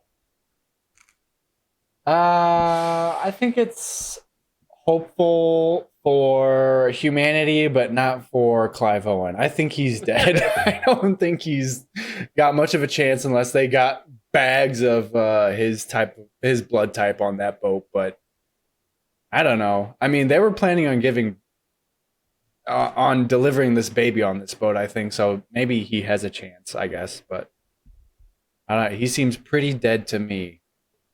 So I think it's hopeful for humanity. The thing is, I don't exactly know what the plan is supposed to be with this human project. I don't know if the government would be a better option. It's just, I don't know what. Just making it public, I guess, would. The human fund is the government. Yeah, I guess just making it public would be the best choice. I don't know. Hopeful, I guess. Stevie, what you got? Any final thoughts? Any hopefulness? Do you want me to go into yes or no, or just final thoughts? This is not the yes or no segment. Because I'm what I'm really trying to get at is the end hopefulness, and if you have any final thoughts, in just my tuck them younger in. years, as a young film viewer, I'd be like, the symbolism is crazy, guys. Like, literally, hope is being delivered to the human fund, and humanity's going to get back on track. And as I've gotten older, and to be more of a cynic, they're fucking doomed, man. They have no hope. Humanity can't be trusted. It's game over, man. Like, if Bill Paxton was on that boat... Game over, man.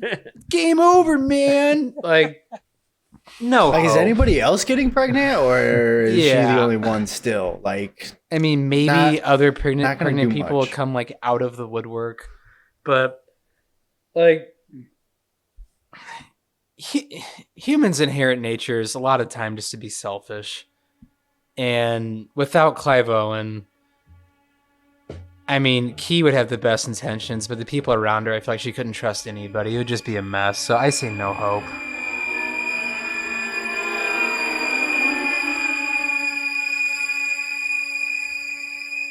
Josh from Goshen, the next Westfoldist. For a final thought, I just really love this like quick 1984 lie they throw on the television broadcast when they say that Julianne Moore's character was killed in a shootout with police, when clearly she was killed in a shootout with a bunch of barbarians in the woods, and then like her ex-friend Luke just murdered a couple police like a few miles down the road in a completely separate incident.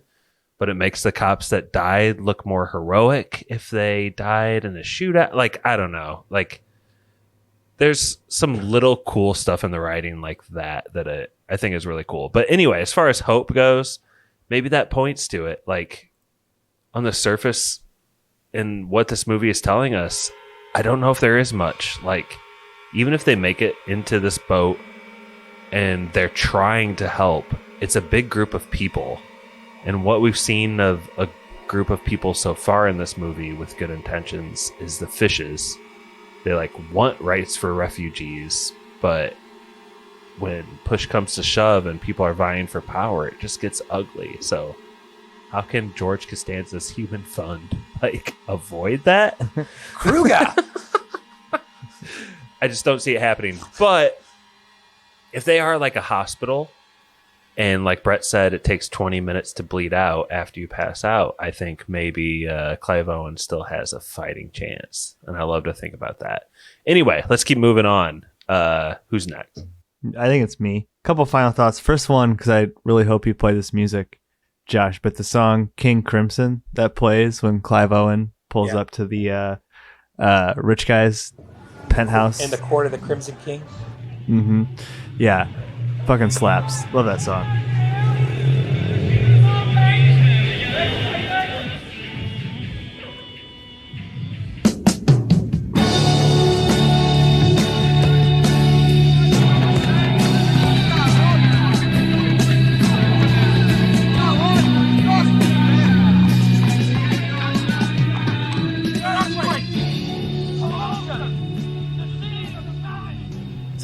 Second final thought. Have any of you guys ever jump-started a vehicle by giving it a rolling start? Ever? Yeah, when I was like 7. No, I'm just kidding. No, definitely not. No, never done it. Yeah. I have. Oh! Did it work? Freaking works.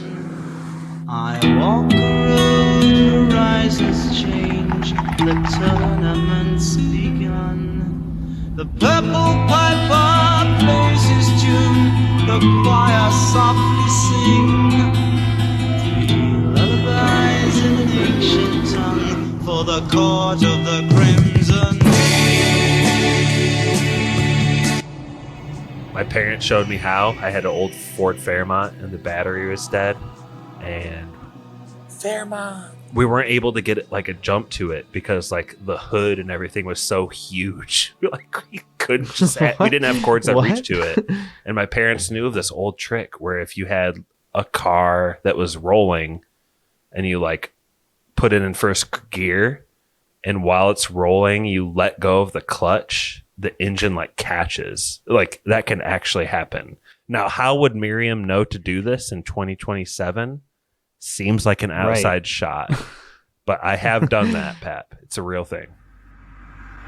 Here we go.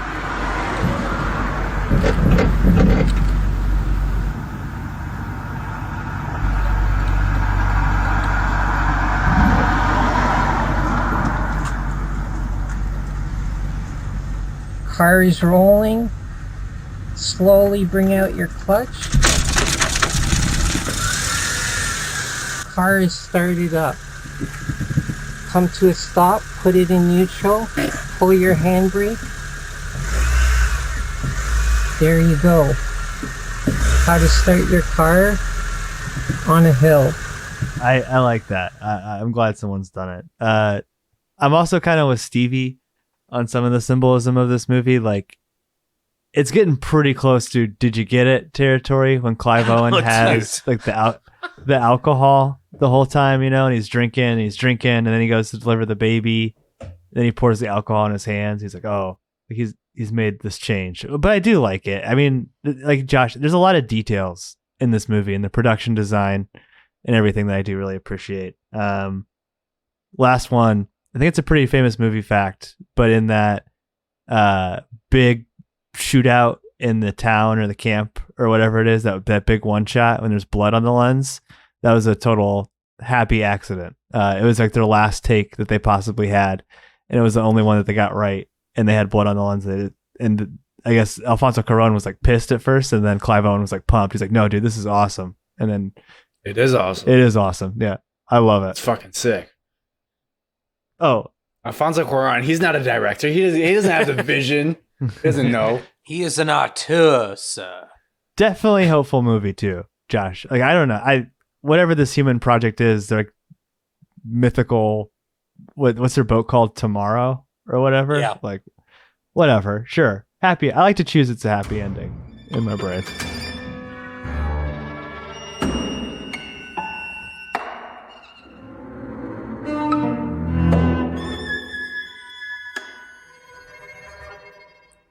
Hey, can I maybe give some thoughts? Oh, you didn't go? No, Pappy just got done. Just make sure to put your yes or no in here so we can move on. Okay. No, I'm joking, dude. Okay. I'm joking. Sorry to skip you. No, that's right. So, first of all, the situation's all really bad. I want that to be known before I say what's next.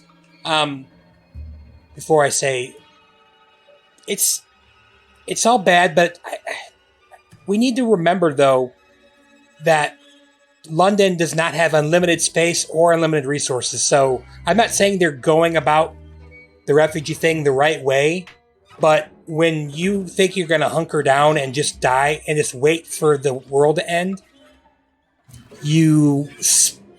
part of you is going to come out of being greedy. And that's my only very small defense in what's happening. They're obviously dealing with it in a terrible, terrible way, but I'm just saying that the resources are probably limited in London. They can't just let 30 million people come in every month. That's my only defense of that, but I will move on. Both sides, my lord.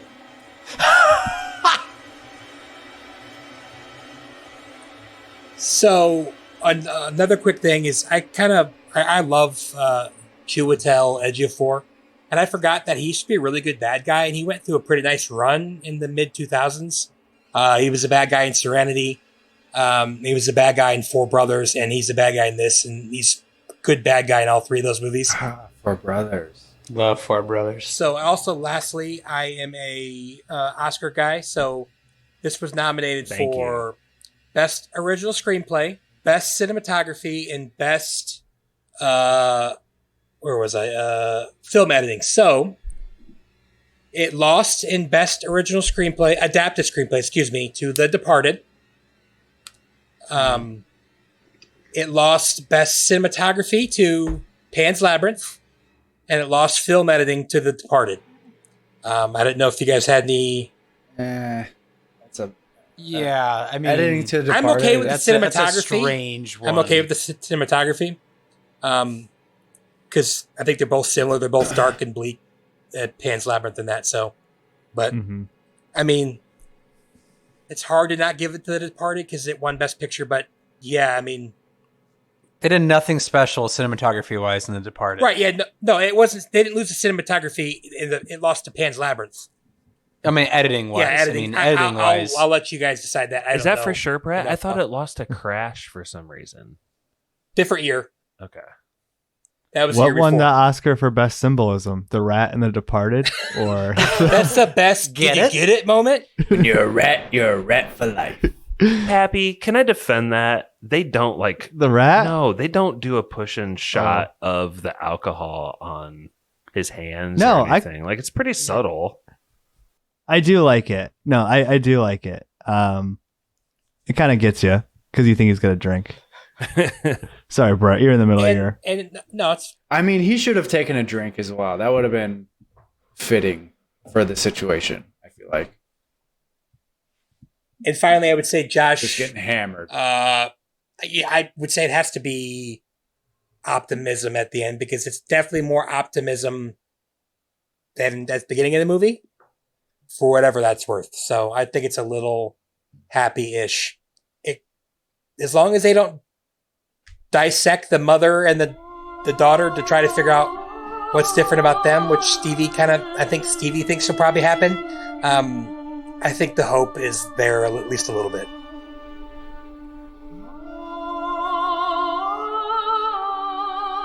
The first time you see Key pregnant, she's giving that speech about how they cut 4 of the cow's boobs off because the machines only suck 4. Which is pretty terrifying when you think of it in terms. But this is Josh from Goshen. This is a huge yes for me. The movie making, maybe the story isn't super tight, but the storytelling, I think, is fantastic in this movie. It keeps you zoomed in. I like so much about it. And just one more note before I finish my yes or no about the hope or optimism in this movie. One thing I always thought was kind of a cool joke is that the ship is called Tomorrow or something. And it really reminds me of the sign that Barney's Bar used to have.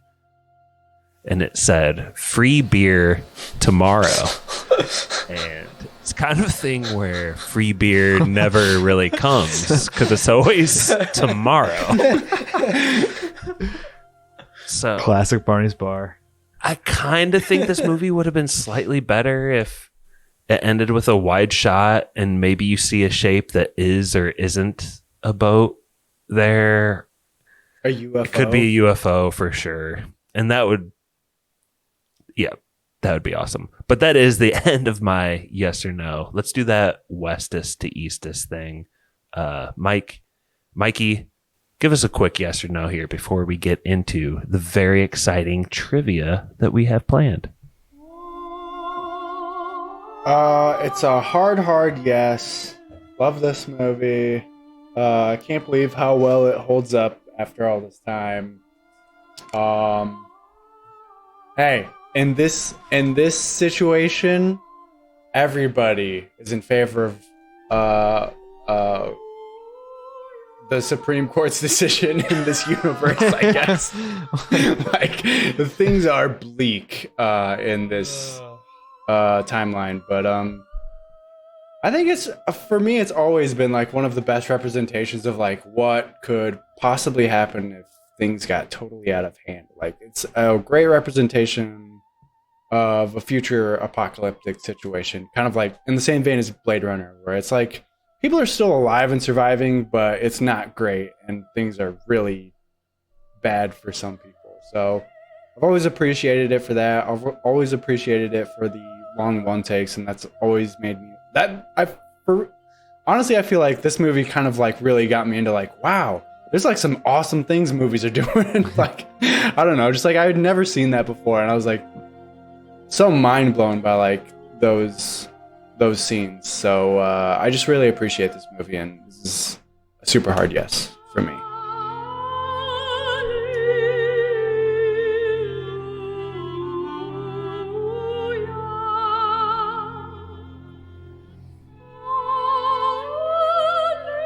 Oh, okay, I'll go. Yeah, this is the hardest of yeses for me. I absolutely love this movie. The gripes I have with it are just my brain trying to get over stupid things that happen in scripts and movies that are cliches. I think the acting is incredible.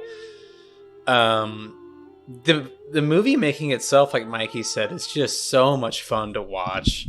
Like, sometimes I wish movies would just put up on a screen, hey, this took this many hours and this many days to set up. Like, appreciate it and don't look at your fucking phone. It's just so incredible to watch. And this movie is bleak. The only issue I really have with this movie is like them actually showing the boat at the end. I really wish that the movie kind of died with Clive Owen, and we kind of just end on his character coming full circle. I think that's a much stronger ending than a boat and kind of passing the baton. I think, Key saying I'm going to name my, name her Dylan, and Clive Owen just, kind of becoming at peace with himself. I think there would have been a great just to pull a hard ending on that. But other than that, amazing movie. It's incredible how well it's aged. And I'll definitely watch it again. So hard yes.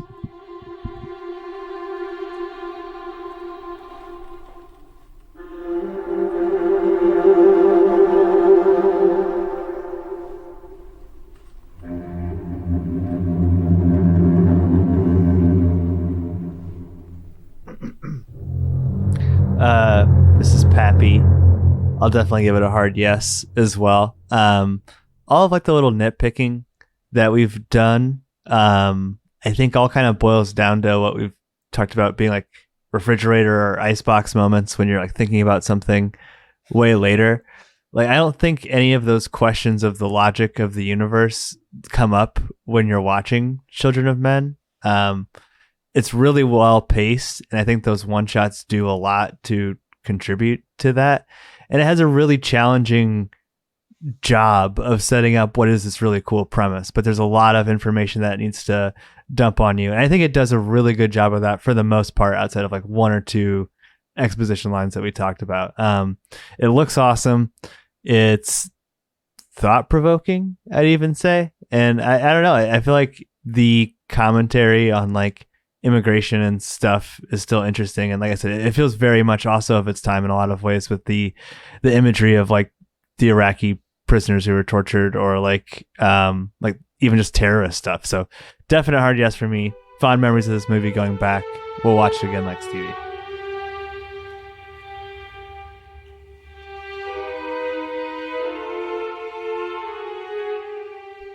Is Josh still here? Why is he muted? He needs medicine, my lord. I think you guys could walk yourself through yes or no's. Brett, please give us your yes or no. Yeah, this is a hard yes. I won't say too much about it. I love Clive Owen. I think he's really underrated. Like he went on a nice run in 2000s. I really liked, but hard yes, definitely. It's a sneaky good year in movies, and this is one of the top ones. So.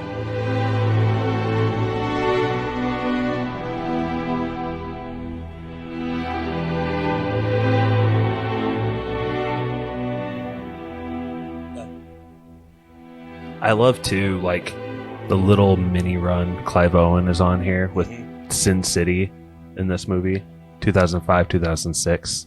It's good stuff. Future spoilers pick Sin City? I think it's such a good movie. I would assume so. I've never seen it. Oh my God, Mikey, I feel like that's right up your alley. Brett, what food is this? Is it good? 5 Is that yeses. Not Sin City, but Children of Men. What food? Do they eat any food in this movie? Cigs and They're booze? eating something. Poison rat bread. Strawberry That's cough? fishing. It's 5 fishes. Stevie, that whole thing about the quietus and the bread for rats is just a lie. Like, Michael Caine's super suicidal, right? Yes. Just getting that out of the way. Okay. Yes. Just making sure. Okay. I did not pick that up. Yeah. He's incredibly manic. Are you guys ready for trivia? It's a special one. Mm-hmm. Bring back the streets. Do you know why it's a special one? Because Uh-oh. me, Josh from Goshen, is hosting. And we're going to do another. Who said that? I'll say a quote, and there'll be some music and maybe an impression happening. So bad at this. So bad at this. Wait, it could be anybody? Listen, I forget. you'll have to figure out if the quote that I read is said by Alfonso Cuarón. Cuarón? Can we get an official? How do you say that? Alfonso Cuarón. Cuarón. That sounds like you're making that up. My last host, going all the way back to November of last year. Do you guys remember What? The Stranger with Orson Welles? Mm-hmm. Yep. Come on, man, play something from The Stranger! Yes! Thank you, Mikey. Yes! Okay, so was this quote that I'm going to read to you said by Alfonso, Orson Welles, or from my previous host, Quentin Tarantino's Inglourious Bastards? Is it said by Quentin Tarantino? So basically, I'll read you a quote, and you have A, B, or C: Alfonso, Orson, or Quentin. Do you all understand? Alfonso, Orson, or Quentin. Okay, let's do this. Alfonso, Orson, or Quentin. In addition, My name is Quentin. Oh my! You will also have a Thanks, dive. Will Josh read the quote in Alfonso's voice, Orson's voice, Oh my Quentin's God! voice, Alfonso's voice, or my own, Sounds like Northern Indiana Josh Long voice? Well, You have yet- Playing with Caine's fire. voice. All right, here we go. Oh. Pappy, what is the order? So from most recent to least recent. Is that what you want? Who's least on the schneid? Yeah. I don't know. How would you put it? Yeah. The least on the schneid, most recent host was actually Corey with Good Time. But then before that, it was Perfect. Thanks for that. myself with hey, listen, it's fun. It's lore. It builds. Then it was me with Jumanji, Brett with Good Son, Okay. Mikey with Uncut Gems, Okay. And then way the back schneid. to December, Stevie on the schneid with Mouse Hunt. Uncharacteristic schneid from Stevie. Hey, Very rarely shit in this happens. position. Stevie, what I was thinking is since if you get this wrong, you're out. I was going to have you last. So Pappy goes first. Does that sound fair? Sounds fair. Okay. Pappy, I have 20 quotes. I'm going to roll a Oh my D20. God. Wait, you prepared 20 quotes for a single 20 elimination quotes. game? Well, you never Deep know. cuts. Well, and Deep actually, cuts. once we get to 2, there is a quick closest 2. Once there's just 2 people left, but we'll get to I that. already know what the first quote is. All right, I'm ready. There's no the streets in this. I've retired the streets. This knows, I thought it was going to be, my name is Mike Skinner. I'm getting thinner because I'm eating chicken for dinner. It's a good guess. Tolkien? Pappy, are you ready for this? Do you understand the game? Yes, I'm ready. I'm ready. Okay, I'm I gonna roll understand. for your quote. Were you guys able to hear that? Yeah. Yep. Mm-hmm. Okay. And then I'll roll for the voice. Are you going to do a Mexican accent? The boy. choices are. That's what I was the saying. choices are Alfonso Cuarón, Orson Welles, Quentin Tarantino, or Josh Long, Northern Indiana. Just saying that. Alfonso, Orson, or Quentin. Okay. If you do Speedy Gonzales, you should probably be fine. It would not be. Let's hear that Mexican accent. Do Mikey. Slowpoke Rodriguez. That'll be the way to go. So pre-pod, yeah. the reason I was a little Yes. late is because me and Mikey were doing some last-second setup of this trivia. So hopefully this all works out, right, Mikey? Did you run the Mexican accent by anybody though? Before? He suggested it past me. I gave him some notes, and I was like, Can you Just guys do it. stop We'll with your back it up. hang-ups? Okay, anyway, here's the dot. Viva Gordita. Okay, great. Can you play he wanted to do it. I Can you talked play him track? down Can you from play that. track Like, 4, Mikey? the order that you gave me, the files, is that what you're referencing? Is it this? No, it's not. But you're right. Ooh. You're right. That was one of the Quentin Tarantino ones. Give me track 2. That's what I meant to say. Sorry. Okay.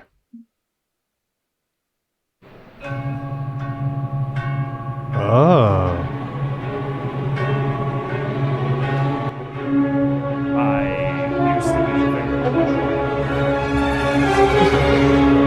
I couldn't hear that. hear a I damn can't hear you. Couldn't hear you, Josh. Sorry. Ha. All right, go, Josh. I used to be very controlling with visuals and editing. I would pretty much control the craft of the performances.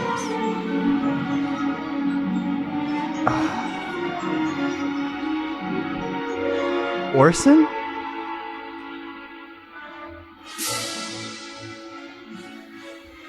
I appreciate the guess, Pappy, because I feel Ah.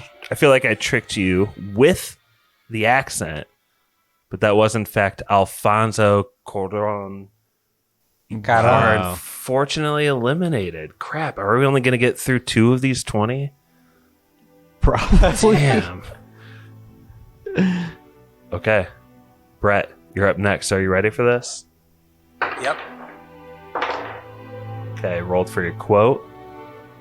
Now I'm going to roll for your voice. That is number 3, Mikey.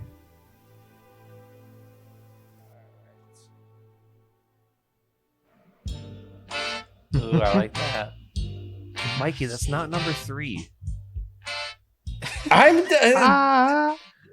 First of all, you are not telling me them in the order that you sent them to. With you. That's pride fucking with you.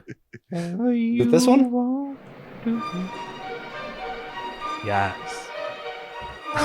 Okay. I don't get the music, so I don't get the point. I miss that. It sets the Supposed to mood trick with. me? It's supposed to help the accent. It's about a vibe. It's about setting a vibe. Ambiance, Brett. Brett. Thank you. Really lifting the curtain, ruining the mood, Brad. But, okay. I was kind of excited about going to jail the first time, and I learned some great dialogue. Of the three that I think went to jail, I'm going to go with Orson Welles. Brett, that was in fact Quentin Tarantino. Oh my! And I'm gonna pull a host special. It's now 2 strikes, you're out. Let's go. I have Yeah. 18 Yeah. more. 5 hours. I don't care. Come on, we'll keep it. We'll go quick. Quick. We'll go quick. All right, Mikey. all right. Okay. Here's your quote. Gonna roll for the voice. It's number 1. That means nothing to me because you're This is not the Martin Supermarket one. Oh, okay. Count on us. Hold on. Okay. Yeah. Con artists. I believe that human beings are born first and given passports later. I believe that human beings are born first and given passports later. From Orson Welles. Ah, that's Alfonso. That's strike 1 gotta for be you. What? Stevie, rolling. Rolled it off the table. Got it. Got the voice. It's number 5, the last one. Number 4, maybe. Quentin Tarantino, number 2. Are you gonna do the voice in Quentin Tarantino? Mikey? The music has to start first. It's going. Can you hear it? I'll just read it. Oh, yeah. It is. Yeah. Okay. Americans are puritanical. In their movies, they're scared of sex, but they overindulge in violence. That's pretty freaking good, actually. Yeah. Stevie, who said it? Thanks, Mikey. Sounds like you can fade that out. That sounds like I'll say Quentin, man. I don't know. That is indeed Quentin Tarantino. You take a Dude, command. the voice is so hard to overcome. I know the voice is. I hear him say it. It's such a good impression. I was like, oh my god, something Quentin would say. That was a terrible impression, Pappy. No, it was good. Good. I just At least the rolled first one half strike. was really good. rolled your quote.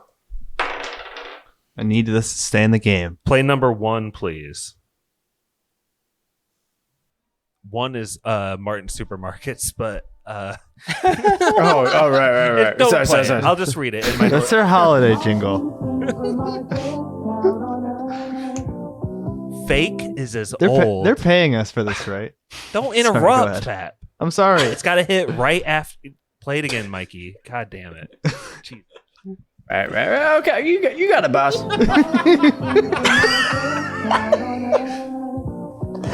Fake You guys is so as much. old as the Eden tree. Orson. That is correct. You stay alive. Sorry, Stevie. It's okay. Go. Brett, rolling quote. What? Got it. I'm laughing so hard. Okay, play number 2.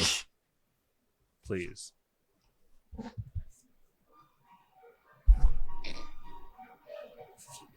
I don't pray because I don't want to bore God.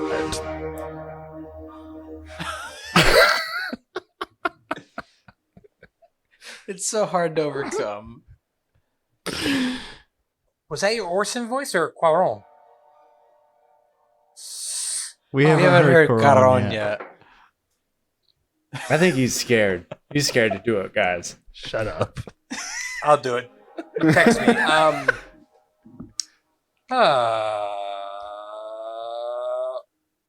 Orson? It is Orson. Good call. Wow. Mikey, try and stay alive, okay?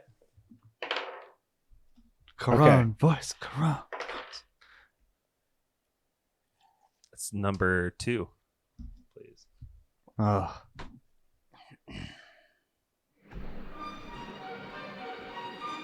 Same one again. That's fine. Gotten a lot of number 2s. Dogs got personality. Personality goes a long way. Is that your Cuarón? Is that Nick That was a Cage? bad one. That was an Orson Welles impression of who, Pappy? Of what director? Oh, this is for me? Yeah.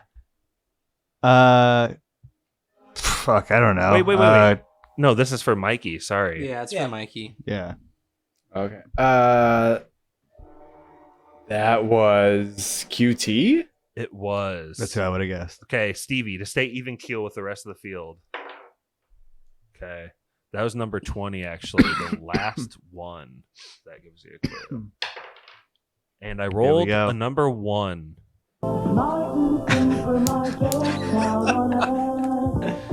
If I wasn't a filmmaker... When I press number 1, what are you doing? What is the difference?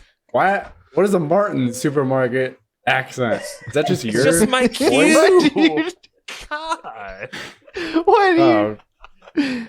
I was just asking. Sorry. Just don't bother with it anymore. That's the last time we need to hear it. It's fine. If I wasn't a filmmaker, I'd be a film critic.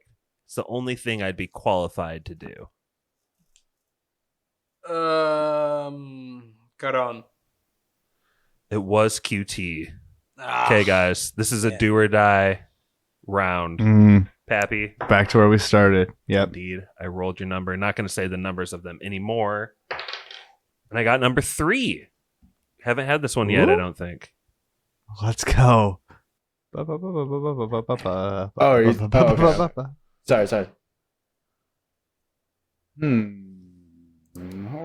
on. Okay. It's another Orson Welles track, just so you know. There's a Philistine and an aesthete in all of us, and a murderer and a saint. Orson Welles. It is, Pappy. Nicely done. Say. Those are some $5 words dropped in there. Like Quentin doesn't have those, or Alfonso. Come on now. Okay, Brett. Josh, let me get the Alfonso. You guys just keep the game shut alive. up. He's workshopping that accent. The game alive. I rolled a number 5.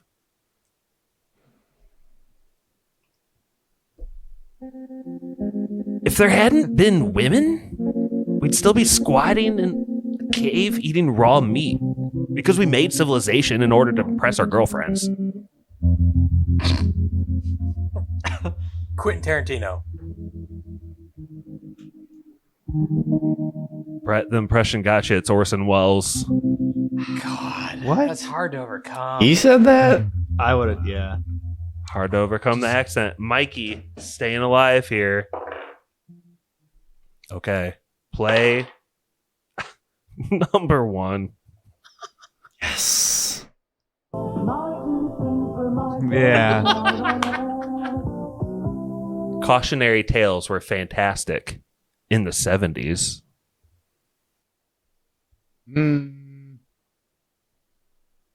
QT. It's actually AC. Alfonso Cuarón. Pappy. I want to hear it. Stevie, you guys enter the final round. Oh, right. This is the closest too. It is. Pappy, you go first, and Stevie, most on the schneid, gets to pick the over or under, okay? Okay. Mm-hmm. The way this is working, this is from the National Library of Medicine. The median time from ovulation to birth was X amount of days. You can do the math out loud if you want to try to add up some days, but we're looking for a number in days for a human baby. Oh, man. Ovulation Stevie's to birth. definitely going to beat me. 273. Stevie, I need that answer in 5 seconds. Over or under? Under. Shit. What's your thought with that, Stevie? Pap usually goes high. That's what I'm talking about, brother. Yeah, amen, dude. That's what I'm talking about. Strawberry cough.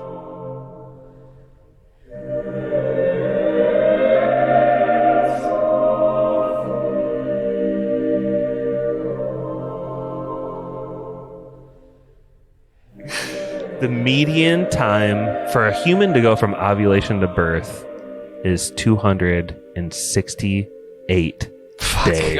Whoa! I was so close. Wow! Go. Spoiler man, Damn. give us some plugs. We're back in the movie game, Spoiler man. We're going to stay here for a while. Give us some plugs, and we're going to come back with another freaking movie I can't wait to watch next week. Stevie, give me just a second. But in the meantime, give us some plugs, Spoiler man.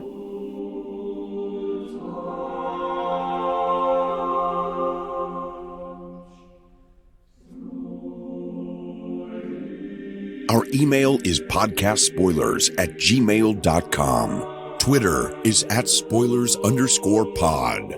Our Instagram is podcast spoilers. It's lit. Josh Hensley from the Rutabaga wrote our theme song.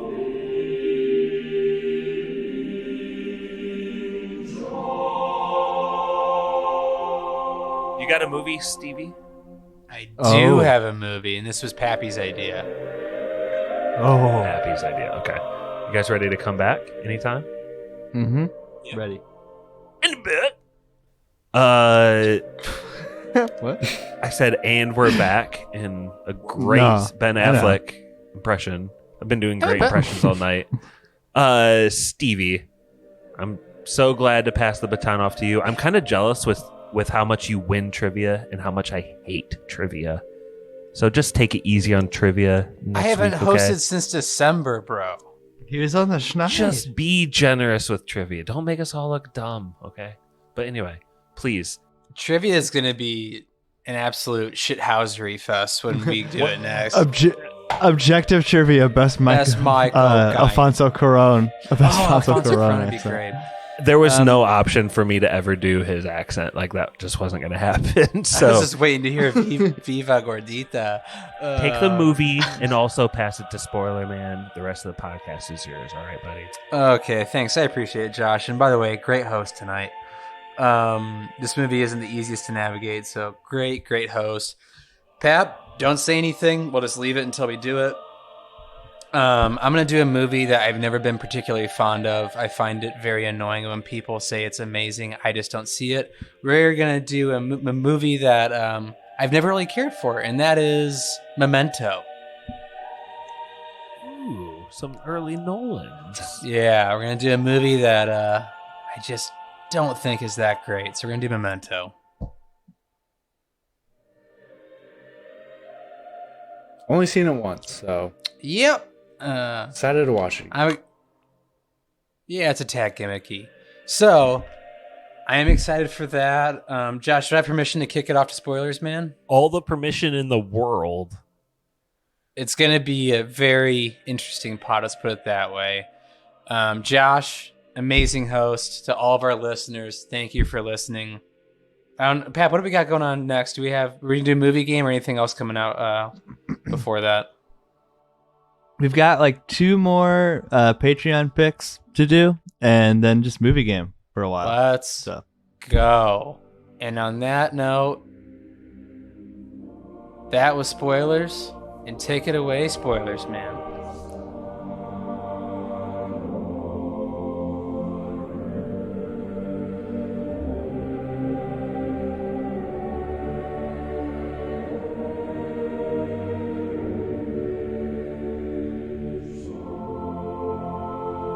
Special thank you to our patrons. Druid King. That's the sound of the ear cells dying, like their swan song. Nick. When you have a piss, we'll be watching. All the fucking time. David. Jeez, your breath stinks. The Meg. Please keep using that old photo of you in the posters. Doesn't do you justice. The Wall. Now you know about the $5,000 we can offer you. So if you change your mind, pin this to the notice board at Camden Tube. We'll do the rest. Barky 420. What taste that?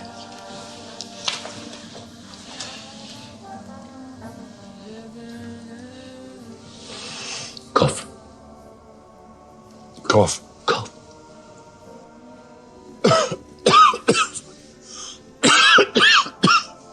Taste it. Strawberries. This is strawberry cough.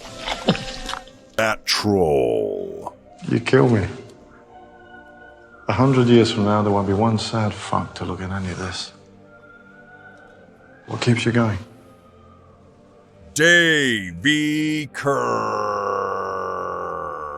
Oh yeah, there you go. It's what you always do. When it gets tough, you walk away. Total Movie Recall. Whatever happens, whatever they say, you keep her close. Spencer. I told you, amigo, the human project is real. Brother Brian. Like yin and yang. Sort of. Oh, Shiva and Shakti. Lennon and McCartney. Nurse Stacy. She's pregnant. Now you know what's at stake. If you'd like to request an episode, hear your name read by Spoiler Man, or even just help us make podcasts, please check us out on patreon.com/spoilerspodcast.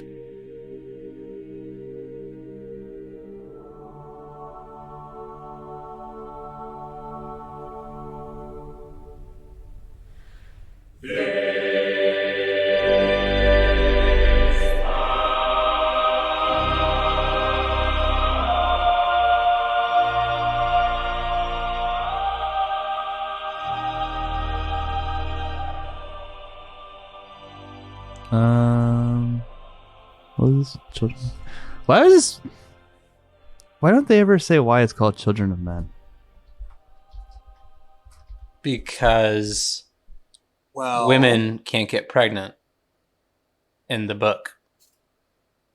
Actually, In the book, it's the men. Oh, in the book, it's the men. Okay, yeah. Then they have no viable sperm. In the book, they have some Bible quote at the end that says "Children of Men." Oh, in the book, nobody's boys are swimming? Yep. Wow. And they have to do mandatory tests and stuff. Is this extra prescient? Have you guys seen Elon Musk tweets about having enough babies to get to repopulate the workforce and that sort of shit? Yeah, he's a fucking dumbass. We're at 8 billion people on this goddamn rock. We need to slow down, okay? It's we have more than enough people. Sorry, you have to work a little longer. You'll have food. It's supposed to keep increasing for the next 100 years at least. Yeah, it's not slowing down at all. No, developed countries always slow down. That's just something that happens. But yeah, I mean, here it's slowing down, but because nobody can afford a baby. That happens everywhere. Yeah. Yeah, who can afford it? Certainly Key couldn't. Man, why didn't the podcast should have started like this? No, we need to wrap this up. Pappy, are you mad about something? No, I'm eating some popcorn. I'm hungry. No, outside of hunger, are you mad about something or whatever? No, why? Do I seem sad? checking. Do I seem mad? No, I'm good. Thanks for checking. What Brett shot? Good host, Josh. Yeah, good host. It's okay. Need to cut out about half of what I said, but yeah. We needed the AC impression. We needed it. Can you just do it now? I'll stop the Skype recording. Yeah. That was Spoilers.